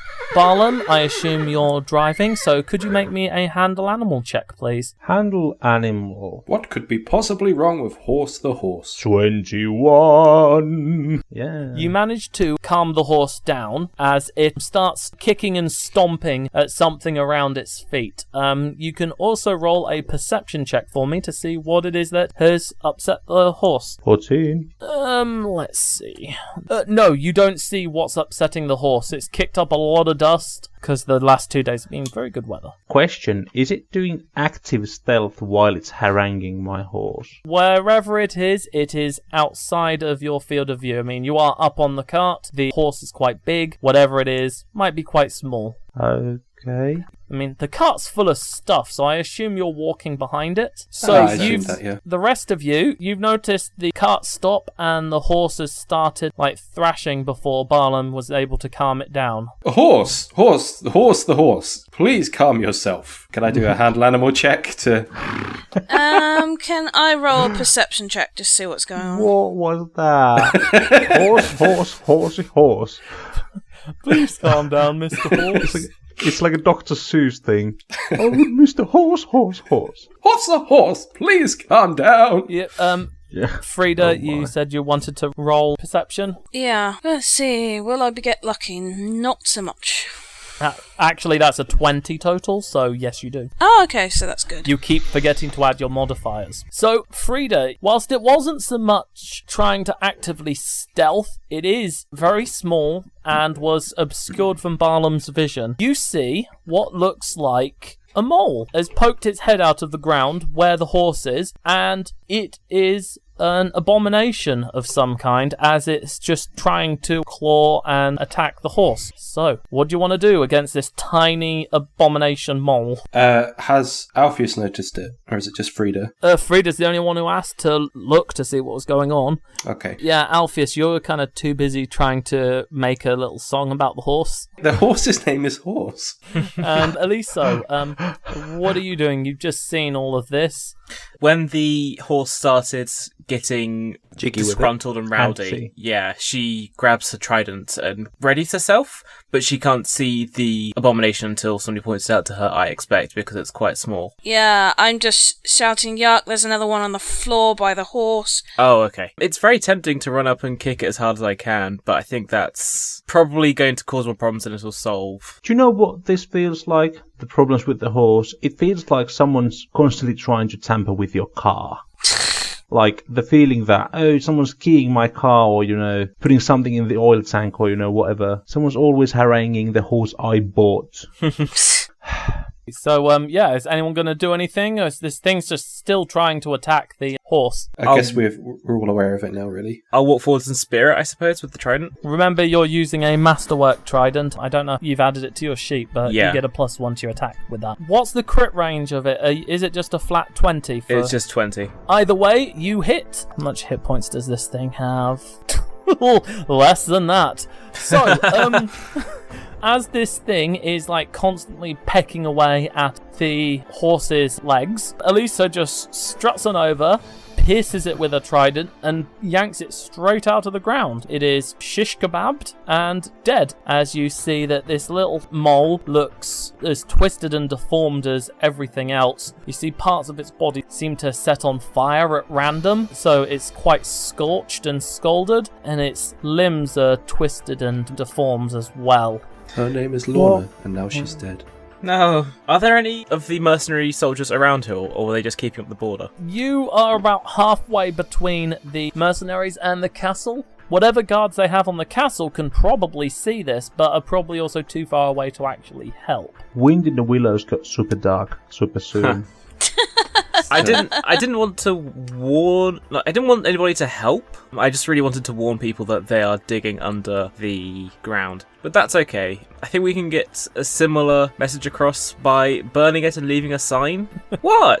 It's an abomination. Take it on your trident and we'll show it to them when we get there. But it's disgusting. You can clean your trident later. Okay. Okay, everyone, whilst you're talking about what to do with this little mole, could you all roll another perception check, please? This goes out to everyone. 25. So many rolls. Oh. 20 total. 15. Okay, also Snuffles and Teapot. I don't know what Snuffles is, so I'm just going to roll a flat d20. Oh, it's 20 anyway. Okay, so Snuffles notices immediately as he starts growling and his fur bristles, and the rest of you pick up on this sign that might not be the only mole underneath you. Everyone prepares themselves, except for Frida, who is too busy gawking at the one shish kebabbed on the trident, and It's gross. it will make an attack on you. Also, quick note, Steve, you have to take control of Barlam for a second because I have to take the dog for a feed and walk. I'm assuming you're going to either try to sneak or flank in order to utilize your sneak attack bonus. Yes. Okay, I'll- and you're not going to roll anything less than a 15, I assume? No, Okay, right. I shan't. So we know what Barlam's doing. Right, I'll be back in about 15 minutes or so. Yeah, don't worry, you've got this. Will you be doing a crazy Barlam voice as well? How would I do a crazy Barlam voice? Meh. And then I sneak attack that, and just Barlam's normal voice. You have to go crazy, literally. Sound more bedraggled and tired. Yeah. Sound more world weary. Maybe. Well, I guess we'll see. There you go. Yeah. Perfect, yeah. Frida, bloody hell, your AC is high. Unfortunately, you're flat-footed for this, so Oh no! So, the mole that pops up beneath your feet tries to spit some flames out of its little snout. The flames shoot up past you and completely miss. Turns out that even though they're abominations, they're still blind. So yeah, everyone roll initiative. Cool. 19. 17. Barlam got a 5. Jo didn't include her modifier, so I have no idea. Jo's modifier is a 4. 13. So, Eliso, you are up. There are 6 little moles. Each of them seem to be very slightly on fire. If they were to exist in this world, you'd probably say it looks like a cyndaquil. Oh, I feel bad. But they must die. I don't feel good about this. Moles are very cute, is the thing. I agree, moles are adorable. It was Well, actually... not now, they're not. That first day was the day with the birds, and you guys managed to completely miss it, so, Oh, I could have used Commune with Birds. Oh well. Which was closest to me? the one that tried to attack you. They all came out to try and ambush you guys at the same time, but the rest of you saw it coming. You saw like them burrowing out, so it's just poking its head out of its little hole, getting ready to shoot fire at you. But you managed to see this, and you can basically attack first. Cool. In that to case, I roll won't be for using the trident that I just used to kill one. I'll be switching to my axe, my side, and bring it down on the one closest to me. Or maybe I won't. Nope. You bring your axe down straight onto the molehill, and it ducks down deep enough to avoid it. You manage to cut the molehill in half, but not the mole. It's a start. Alpheus and Snuffles are up. Oh good, I don't actually have to take an action to bring up my Cyclone Shield anymore, thank goodness. So, let's bring those bad boys out. And yeah, so I'm going to cast Fire Belly as my standard action. Magical fire warms my belly, granting me fire resistance 5. And as a standard action, I can breathe a 15-foot cone of flame that deals 1d4 of damage. Go ahead. Sure. Okay, so they roll reflex. Okay. If they beat the DC, it's a first level spell, isn't it? So Yes, it is, yeah. the DC will be 11 plus your wisdom modifier. What's that? 1. Okay, so the DC to beat is 12. Fortunately, moles aren't known for being overly agile creatures. Okay. It manages to duck down, though. Blasted But mole. you still get to roll for damage, and it will take half of that. Okay, that's fine. Make it good. 1d4, eh? Okay. That's fine. Okay, so That's it fine. manages to take 1 point of fire damage. Not a complete flop then. So the mole is still alive and barely phased. Snuffles is up. Yeah, so Snuffles is gonna... Well, he can't really run, so I guess he's gonna walk over to that same mole, actually, and attempt to bite it. 1d3. Okay, right, gotcha. I assume he's flanking with you. Yes. Yep. So he gets a +2 on his roll. There we go. 17. That is a hit. Nice. 6. Snuffles reaches down to the ground, digging around the hole that he's hiding in, making it big enough for him to reach his muzzle into. He spites down and grabs the Cyndaquil, I guess, the fire mole, and yanks it out of the ground, biting it in half. So is this turned into a Pokemon battle? Is this what this is? Yes, you're using your Houndoom? Yeah, Houndour versus Cyndaquil. Oh my god. And he's KO'd it. Yep. Okay, so you successfully managed to make little critters battle one another for fun and profit. Were you going to say little Karibo? No, little critters. Okay. I was going to say little creatures. Frida, you're up. You have a mole by your feet, and there's also one by Teapot as well. What spells do I have today? You didn't tell me, so it's whatever your normal spells are. Well, the ones I've got listed here as your default spells are Detect Magic, Flare, Guidance, Acid Maw, and Cure Light Wounds. You also have access to Summon Nature's Ally at a cost of any of those. Nothing really to attack at the moment. Well, no attack spells. I guess I'm going to have to hit it with my staff, which is as useful as Could use your bow. Yeah, for something that's by my foot. 5-foot step and shoot it in the face. Good to go. I guess so. I mean, you could just step on it if you wanted to. I'm just going to get my staff and swat it. Roll for your staff. Just can't get the staff these days. Ha ha. Okay, so that isn't a hit, I'm afraid. You try to whack a mole and you miss. You win no arcade tokens this day. What will Teapot do? Try to swat at them with her claws. If I remember, that's a Another d20.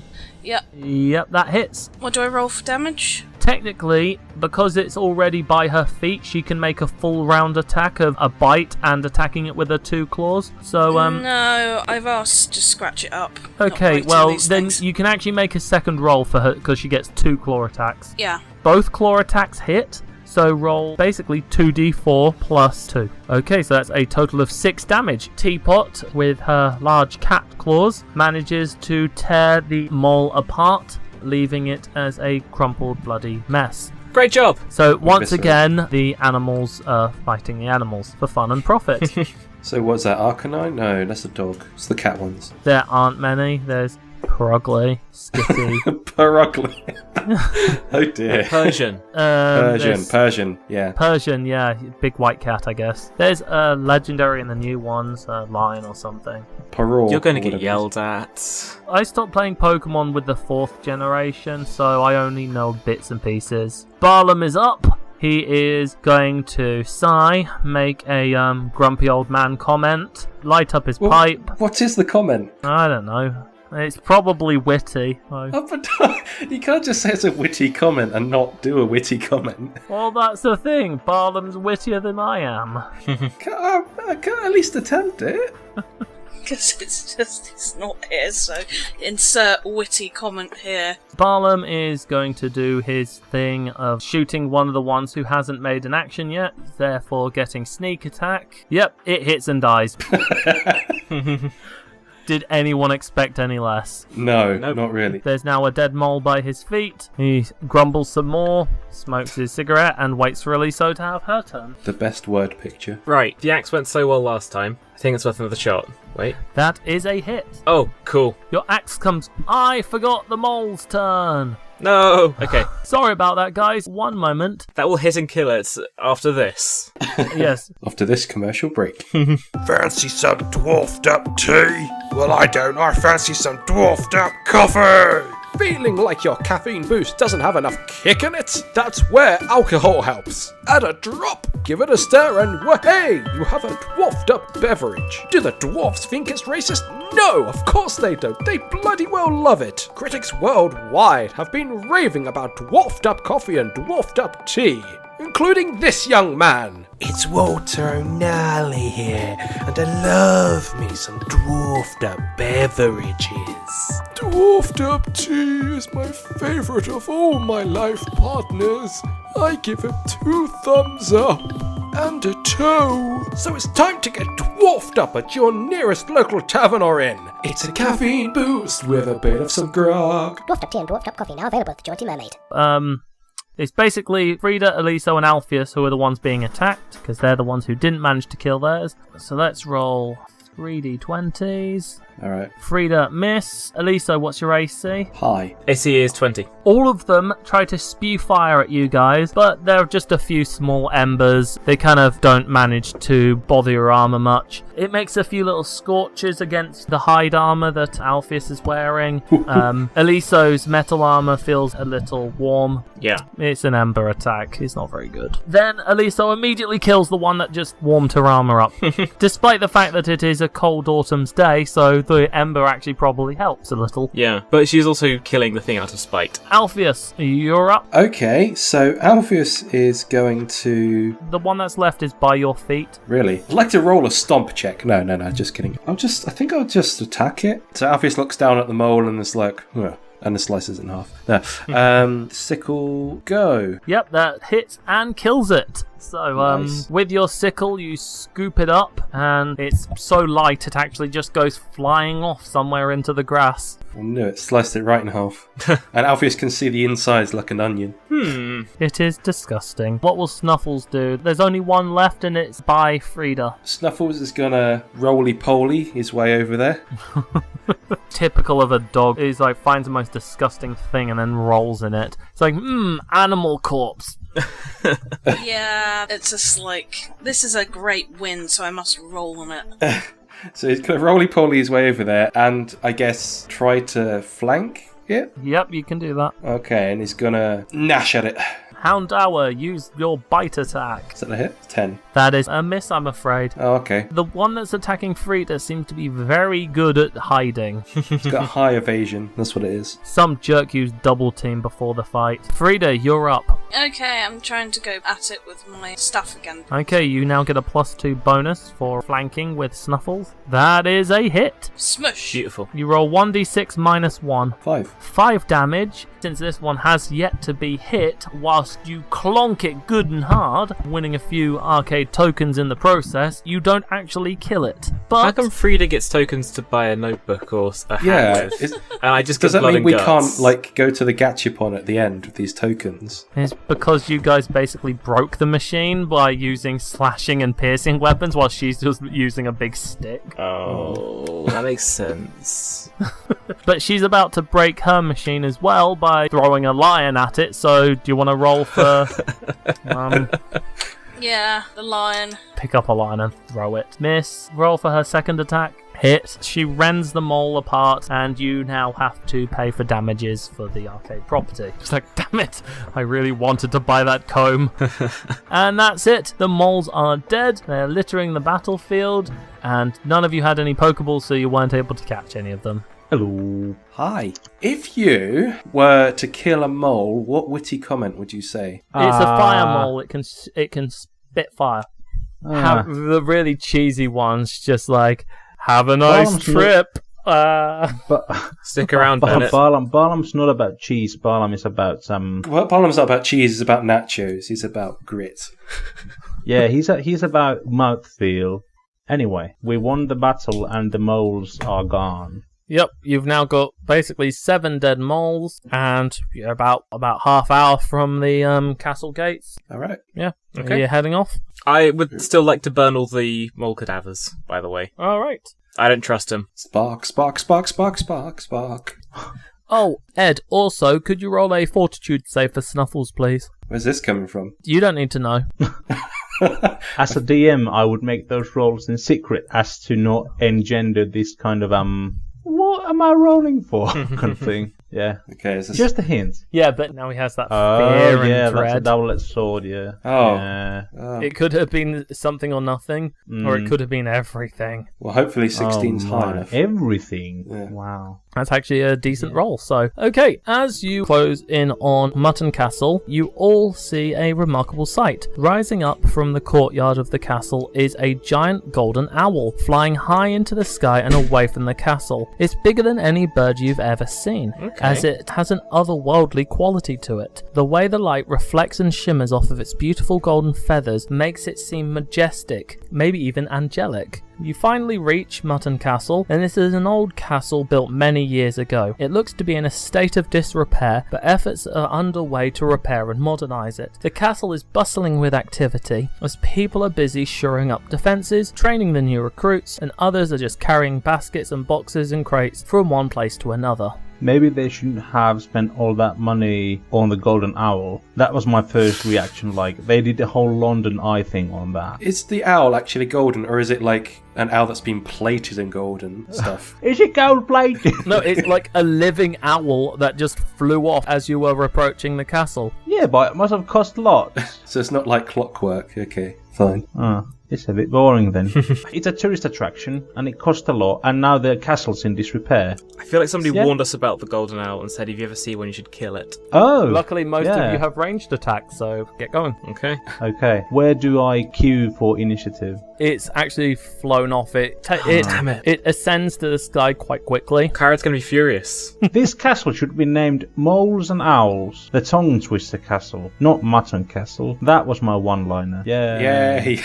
That was not worth the wait. You didn't wait for it. You got it for free, you entitled piece of DM. Anyway. This is the 21st century. Everyone's entitled. Oh, shit. How elaborate is this castle? Is it like proper... Is it golden? Is it gold-plated, or is it like proper Castlevania type thing, or what is it? No, sorry, you pronounced that weirdly. Castlevania. Castle... I said...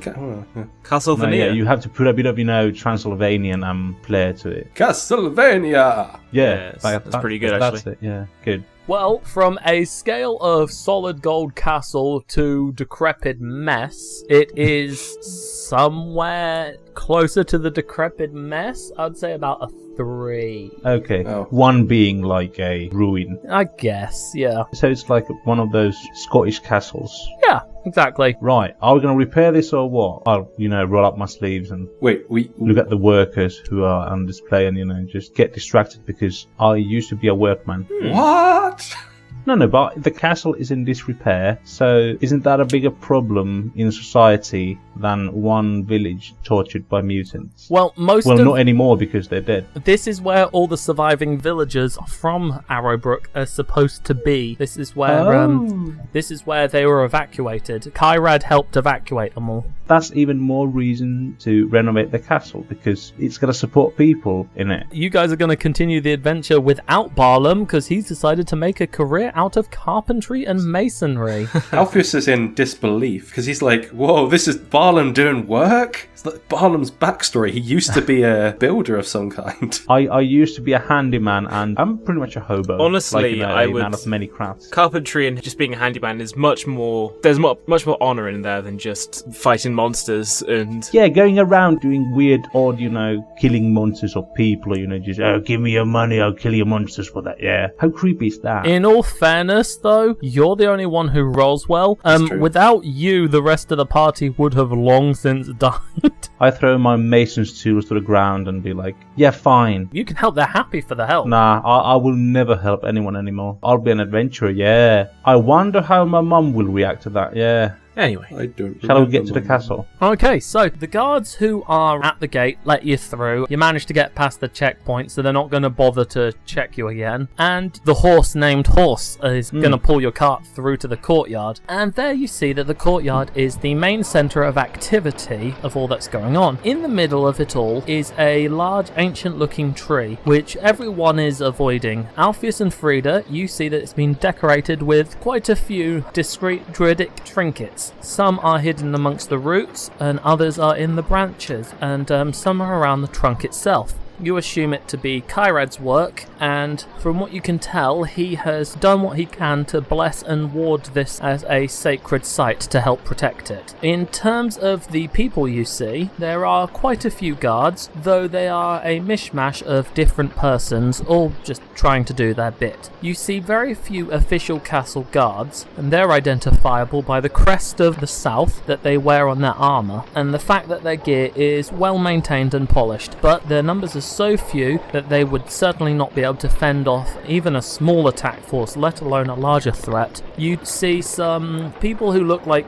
semi-professional guards, presumably from Arrowbrook. Their equipment is far cheaper than the castle guards, but they are uniformed and their gear is well maintained. They seem to favour bows. Their mercenaries that you saw earlier are better equipped than everyone else, but there is no uniformity to them, and their gear is clearly seen frequent use, as some of it is fairly dishevelled. And finally, there is a makeshift militia formed of the Arrowbrook refugees. They're the worst armed, worst trained, and only have the most basic of gear, most of which is in disrepair or is simply farming equipment like hoes and pitchforks. Overall, it seems like a mess of a force with no one group willing to properly follow the orders of the others. Tensions seem to be fairly high, and professionalism, it seems to be hard to come by. Right.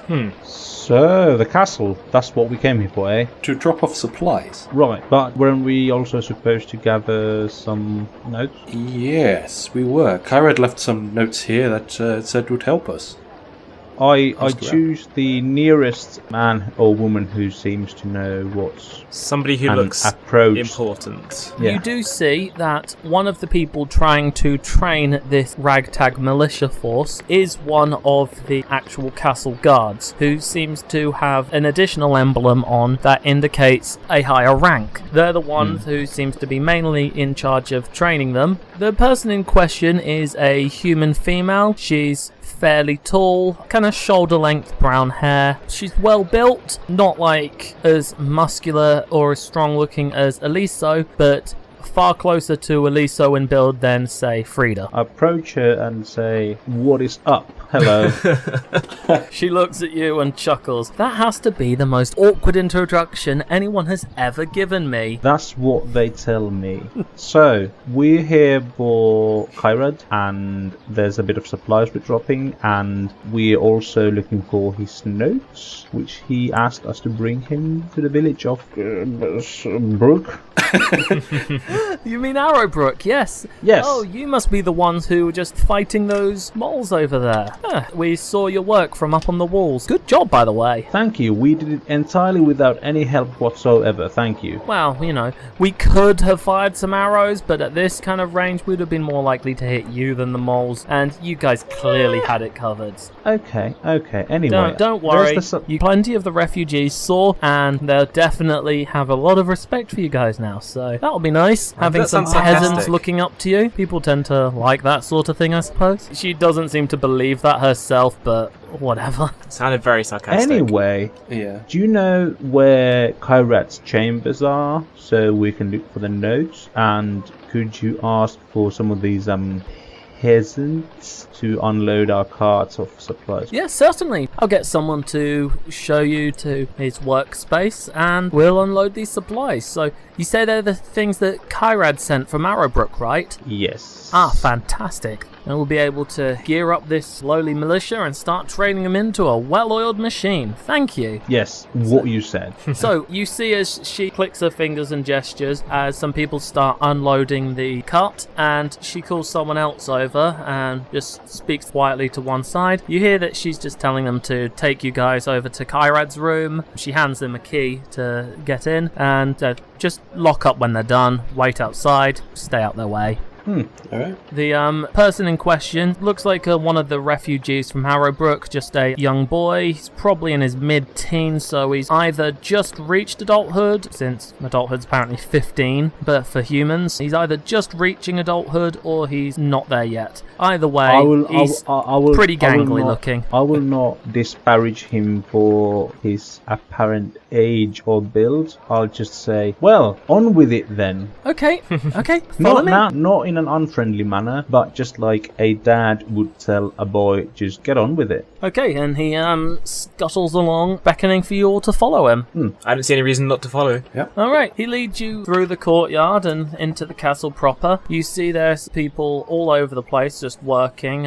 Even the old and feeble are still trying to do their part to help out, even if that means that all they're able to do is keep the young children out of the way and distracted long enough for their parents to get some work done. You go through a number of corridors and up over to the eastern chamber, where there is a small room just kind of tucked out the way. The young man unlocks the door and he's like, okay, this is Mr. Kyrad's room, so if you need me, I'll just be waiting out here then. I toss him a piece of beef jerky and be like, we'll be catching you later. I'll be waiting. Bye. Alpheus gives them a brief little sniff before going into the room. He grimaces a little at that. Seems a bit weirded out that a grown man would just start sniffing him, but he doesn't say anything. I just I pull him gently by the scruff of the neck, Alpheus, and just like, manners! But he smelled funny. Joe's mic is a bit quiet. Is that better? Yeah, that's better. Way better. Sorry, I forgot to put my mic down.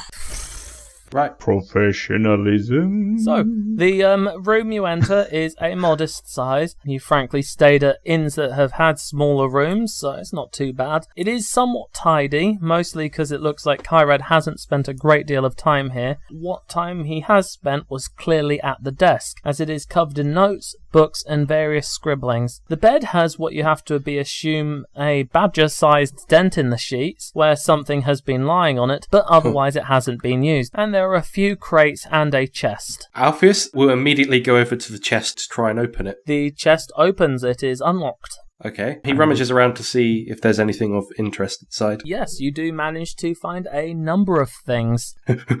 What? Much excite.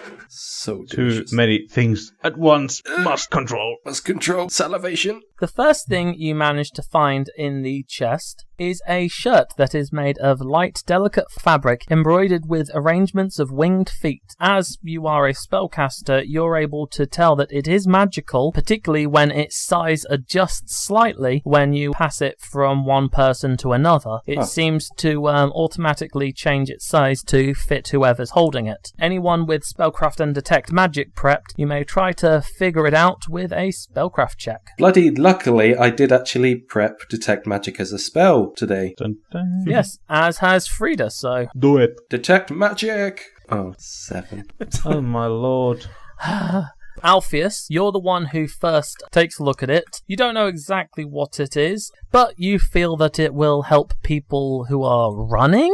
When you pass it over to Frida, she identifies it as a quick runner's shirt. It is a shirt that will allow the wearer once per day to make a second move action in place of a swift action once a day. I think that would be near perfect for Barlam. Yeah, but this is Kyrad's thing, so don't you dare... Kyrad did tell you to take anything that you need. Take the bed with you. Yeah. Yes, but I do believe in asking first, especially something this valuable. I relieve your confused hands of the shirt and quickly don it under one of my shirts because I'm an old man and I need many shirts. Oh. What colour is it? Blue? Blue it is. The next thing you manage to find are some blue boots with a good thick sole on them. That looks extremely comfortable and would probably make the wearer look about an inch taller as well. They also appear to be slightly magical. I think Barlam should have these as well. He could do with all the height he can get. Oh, So, snap. do we have to roll another spellcraft, or Yes. do we... Oh, snap. We'll roll to not cry.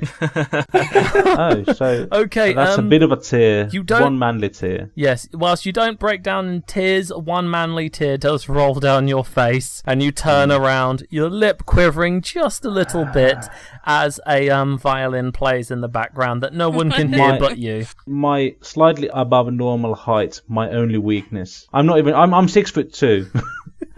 So, once again, Alpheus, you don't appear to be very good at identifying magic items, but apart from looking quite snazzy, you get the feeling that these boots will make it easier to land on one's feet. When you hand them over to Frida, she's able to successfully identify them as boots of the cat. The wearer will always take the minimum amount of fall damage when they fall. Wouldn't that be better if it was a boot, that reduce fail damage? That would be better for all you guys. Yeah, true. Oh my god. These make sure that you always land on your feet, so these might be better suited for you. Or maybe as a I person always who has land a on big... my feet anyway, but I always lack enough speed to do what I want, i.e. run away. Maybe you guys should see what all the items are and then distribute them. Okay. I already have the shirt on me and it's comfortable as shit. Sorry. Okay, the next item you find is a small pearl that seems completely normal in every way, except for when it comes close to Alpheus or Frida. Except it's a pearl of power. Ba-da-da-dow. Well done. He successfully identified it without a spellcraft check. Yeah, I saw that once in the market, yeah. Yep. Well, anyway, still works. roll more spellcraft. Oh my god, Ed, what the hell is wrong with you? It's a pearl of power. Why do you have to identify it? I think Alpheus is using the wrong things to check. He's probably just sniffing all the gear rather than using his... He sniffs it, he bites it a bit, he licks it. He's doing what a dog would do to check. So yes, it's a Pearl of Power level 1 and basically gives you an extra level 1 spell slot per day. So it allows you to cast more magic. Ooh. Oh, cool. Anything else magical in the room? Well, since you are looking for magical doodads, the next thing you find is some leather braces. They look completely mundane and very easy to overlook, but they are magical, so... Braces of armor +1. No. Oh. No, they're not. Braces of archery. Nice try, smartass. Anyway... Shit. 10. Nice. At least I try. Okay, this time, funnily enough, Alpheus is the one able to identify it. Who They're knows? made of leather. Maybe you've seen them somewhere before, or maybe after all of your failed attempts, you finally got a stroke of genius, or maybe you're just having Or a a stroke.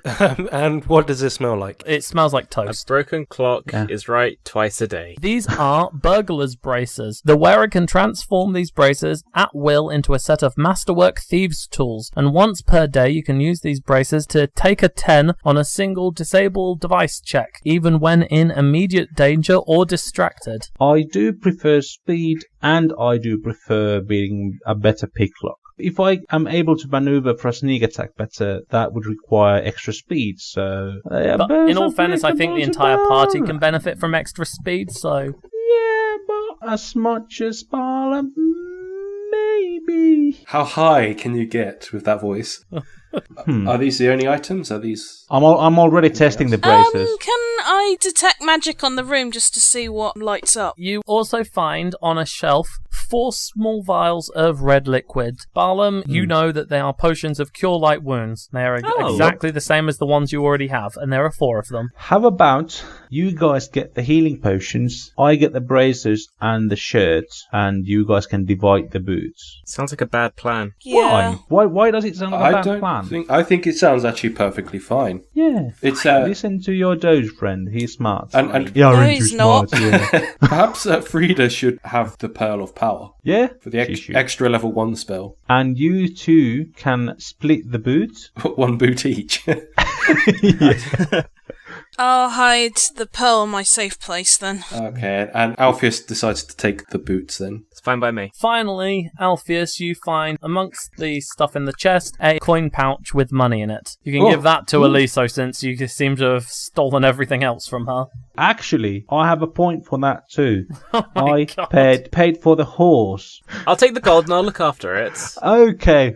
Okay. What was the name of the braces? They are burglar's braces, and you know what taking 10 is, which I actually do. I should probably explain to Ed and Joe whilst we're here. When you are performing a skill check and you have plenty of time to take your time at it, you can say I want to take 10 or I want to take 20. That means you're going to work work under the assumption that you rolled a 10 on your d20 check, or you rolled a 20. The reason why you can do this is it's meant to be symbolic that your character has the time to make sure they get the job done properly. I see. So by probability, I guess it means that you'll eventually get a 10 at some point. Yeah, essentially you keep rolling till you get a 10, and instead of doing that, you just take 10. If you're pressured to succeed, then you can't. But what that item that Barlam just got allows him to once a day take 10 on a disabled device check. Pretty good. Considering disabled device is like his core skill, it pretty much means that once a day he can more or less unlock most things or disable most things. And that's for your benefit. One of you said you were going to go check the desk, didn't you? Because Alpheus ran straight towards the loot.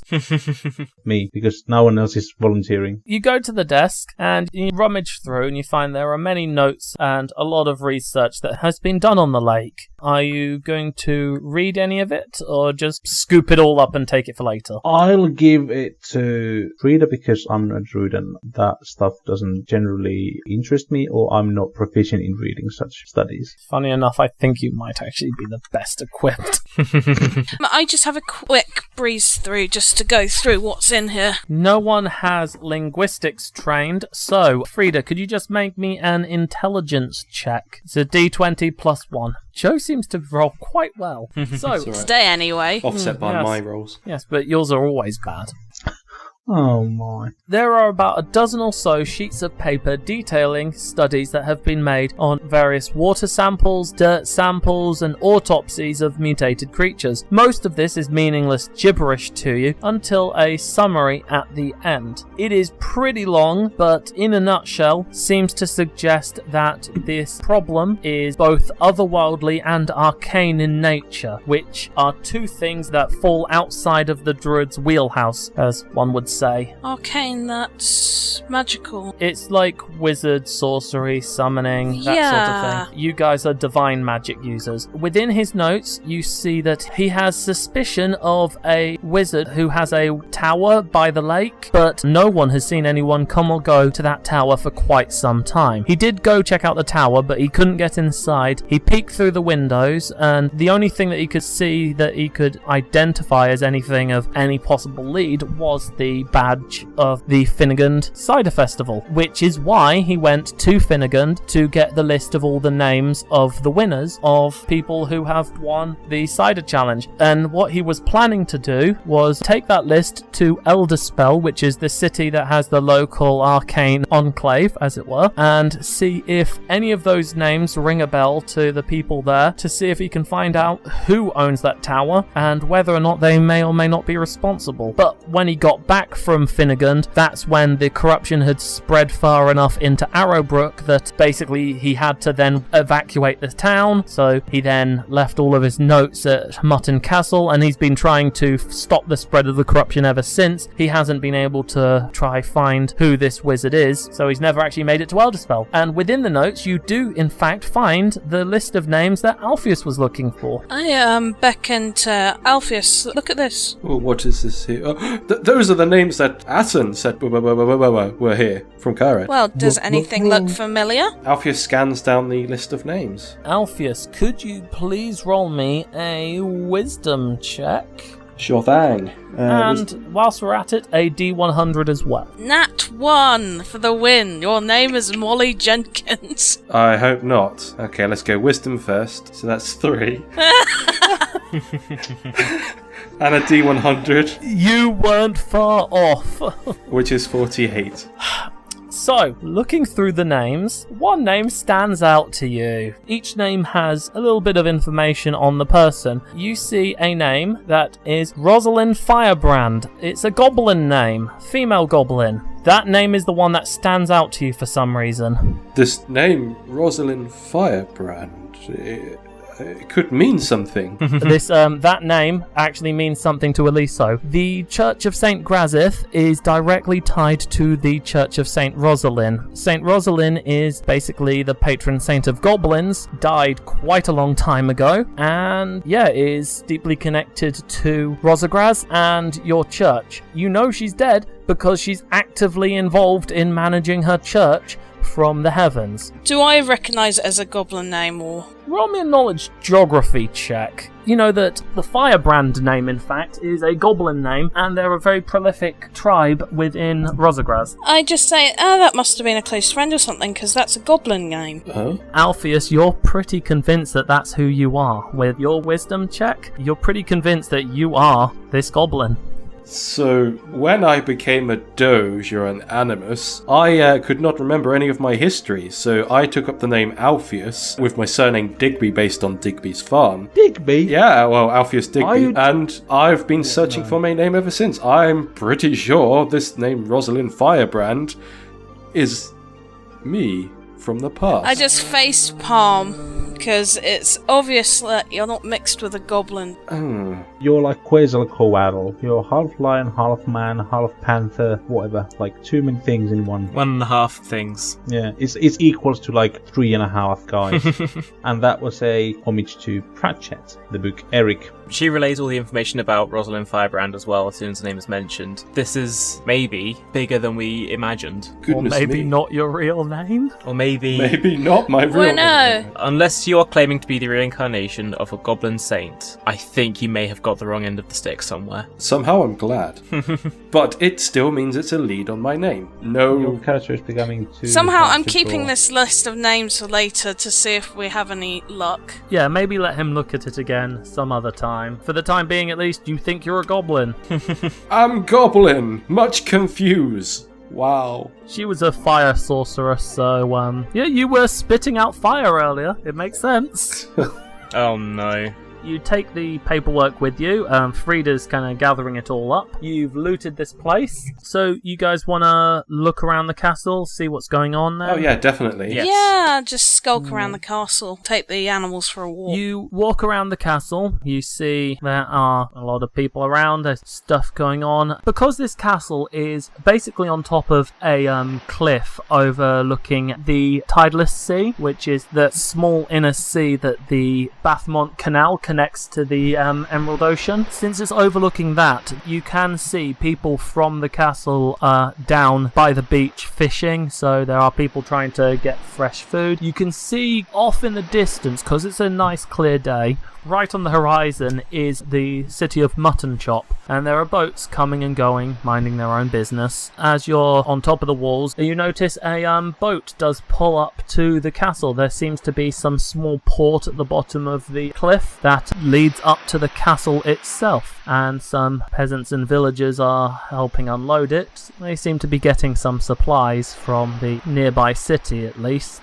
I guess I just wander around. Maybe we should go get some fresh fish to eat or something. Elisa holds up one hand and says, I think I might like to stay here with these people. It's clear that the armed forces they have helping them are understaffed and under-equipped, and they really can do with all the people they can get, you know? So If you insist, but what about the money you bought just now? She takes the... Of course! yeah. Of course, that's what Barlam thinks. She takes the purse of coin and goes back to Snuffles. There you go. Good. You can look after that It's in now. the party now. Snuffles holds it in his mouth. Snuffles will buy himself a hat. Yeah. He doesn't know what to do with As long as it doesn't get to Barlam, that's all that I care about. So It will get to me. Don't worry about it. so you wish to stay entirely then? Oh. I think that the people here could benefit greatly from my presence. Oh, thinking highly of yourself. Yeah, I also think that staying here will help me spread the word of the Church of Rosagraz. As the patron deity of protection, I feel that staying here, protecting these people, is the most applicable use for that. You understand? I do. Instead of protecting us. I think you are capable of protecting yourself at this point. Just as he says that, one of the villagers practicing archery misses their target so wildly it shoots over the wall and past your face and down to the ocean below. They are pretty Okay. hopeless. You can stay here before anyone dies. Sorry. Alpheus walks up to Eliso and licks her on the cheek. Thanks, Alpheus, that means a lot. Like our first meeting. Balam walks by Alisa and doesn't lick her face. Thank you, Balan, that means a lot. Just like their first meeting. Yeah. Are there any glass windows nearby? No, that's what the stunt team's here for. They're going to help put glass back in the windows now. Does your halfling stunt team have, like, how many are there? Do they have names? There's 7 or 8 of them. Wow. But that's because they need to replace glass windows with easily breakable glass or, like, set down crash mats. Yeah. I don't have a stunt double, though. I do my own stunts. Yeah. Just for old time's sake, Yeah. One final party in defenestration.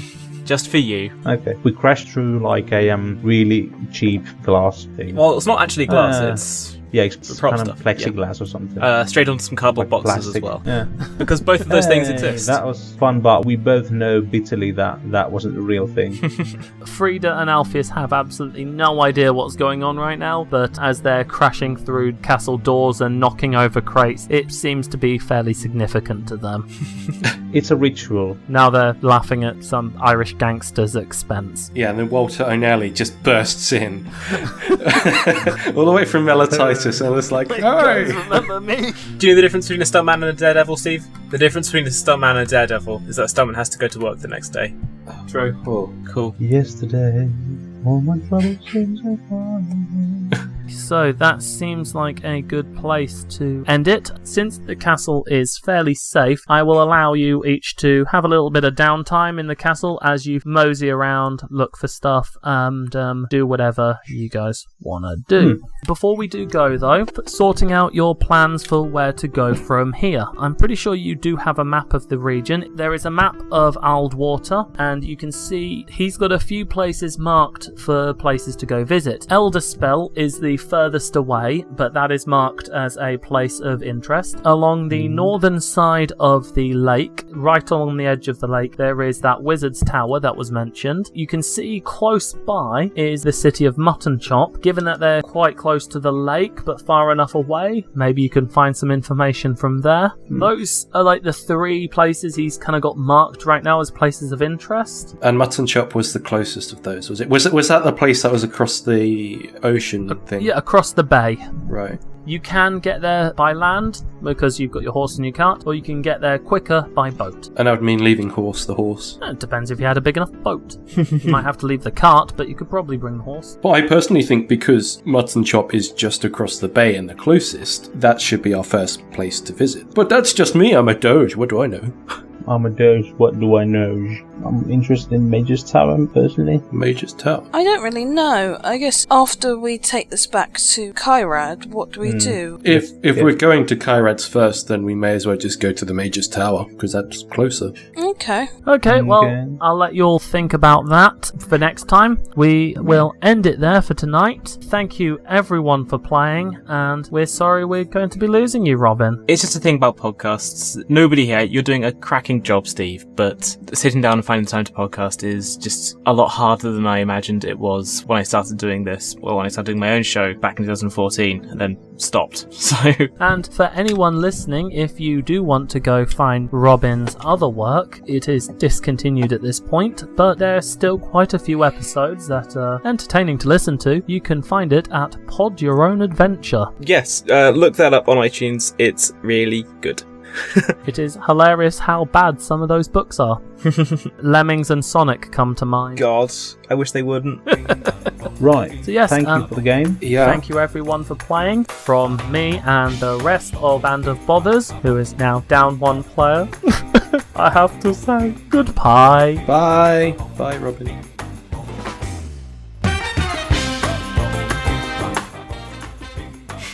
Edgar here, just crying over Robin leaving. Why, Robin? Why? This is actually quite an interesting episode for several reasons, not just Robin's leaving, but also because Thomas lost the audio for the first part of the episode whilst in Arrowbrook. What you're hearing for the first hour, maybe, is Thomas having re-recorded his lines after I was able to decipher some feedback from Joe's own audio where Thomas has spoken and has picked it up. Most of it is pretty much as is, just re-recorded. Some words and sentences have been sort of connected together as best as possible where they couldn't have been heard. It was A bit of an interesting edit. Also, Tuomas has a dog now. It is basically Snuffles. Right, now for some post-podcast credits. First we have Bing Bang Bong by Dave James and Keith Beauvais, followed by Jazz Funk by Stefsax Awel. Then in chronological order we have Myst on the Moor by Kevin MacLeod, From Rimentus, A Passing Storm from Natentine, Rallying the Defence by Per Killstofte, Metal Gear, Red Alert MIDI by John Rhys, and Metal Gear Solid Theme MIDI by Mark Hyder. Pippin the Hunchback by Kevin MacLeod, Thunderbird by Kevin MacLeod, Divertissement by Kevin MacLeod, Lord of the Land by, let me guess, Kevin MacLeod, then Seeking Loot by Aaron Spencer. The battle tunes are all by Voytek Pavlik, and for the very random advert we have Dream Culture by Kevin MacLeod. And then the mysterious tune is Marin Nimra, Zypheer's Canyon by Natentine. Robin's leaving tune is of course Yesterday, the karaoke version originally by the Beatles and the MIDI version by Marcelo Marinho. Finally we have Frozen Dawn by Sergey Gdanian. The Pokemon Wild battle theme start is taken directly from the source, and the S-effects are by the Guild of Ambience, the MS Sound Effects and myself. Most tracks are free to use or have had payment for usage, although some fall under a Creative Commons CC BY-NC ND license. Say that 5 times as fast. Alright, Steve, take it away. Hey everyone, thank you for listening to the Band of Bothers podcast. If you enjoyed the show and want to be really awesome, please leave a review to let others know how much you enjoyed it. We're still a really small podcast, so this will help us get noticed by more people and help us grow. You can also spread the love by tweeting about us using the Band of Bothers hashtag, and let all your followers know about how awesome or stupid you think we are. Fun fact, I am really bad at coming up with names for the NPC characters, so if anyone leaves a review or tweets about us using that hashtag, I'll be sure to name an NPC after you, so that way you too can be a part of this game. If you'd like to message us directly about either Band of Bothers or Charisma Check, please email us at bandofbotherspodcast@gmail.com. That's bandofbotherspodcast@gmail.com, all one word. You can also find us on most forms of social media under the name Band of Bothers or Band of Bothers Podcast. Links will be in the description for the episode. So from me and the rest of the Band of Bothers cast, thank you for listening and goodbye.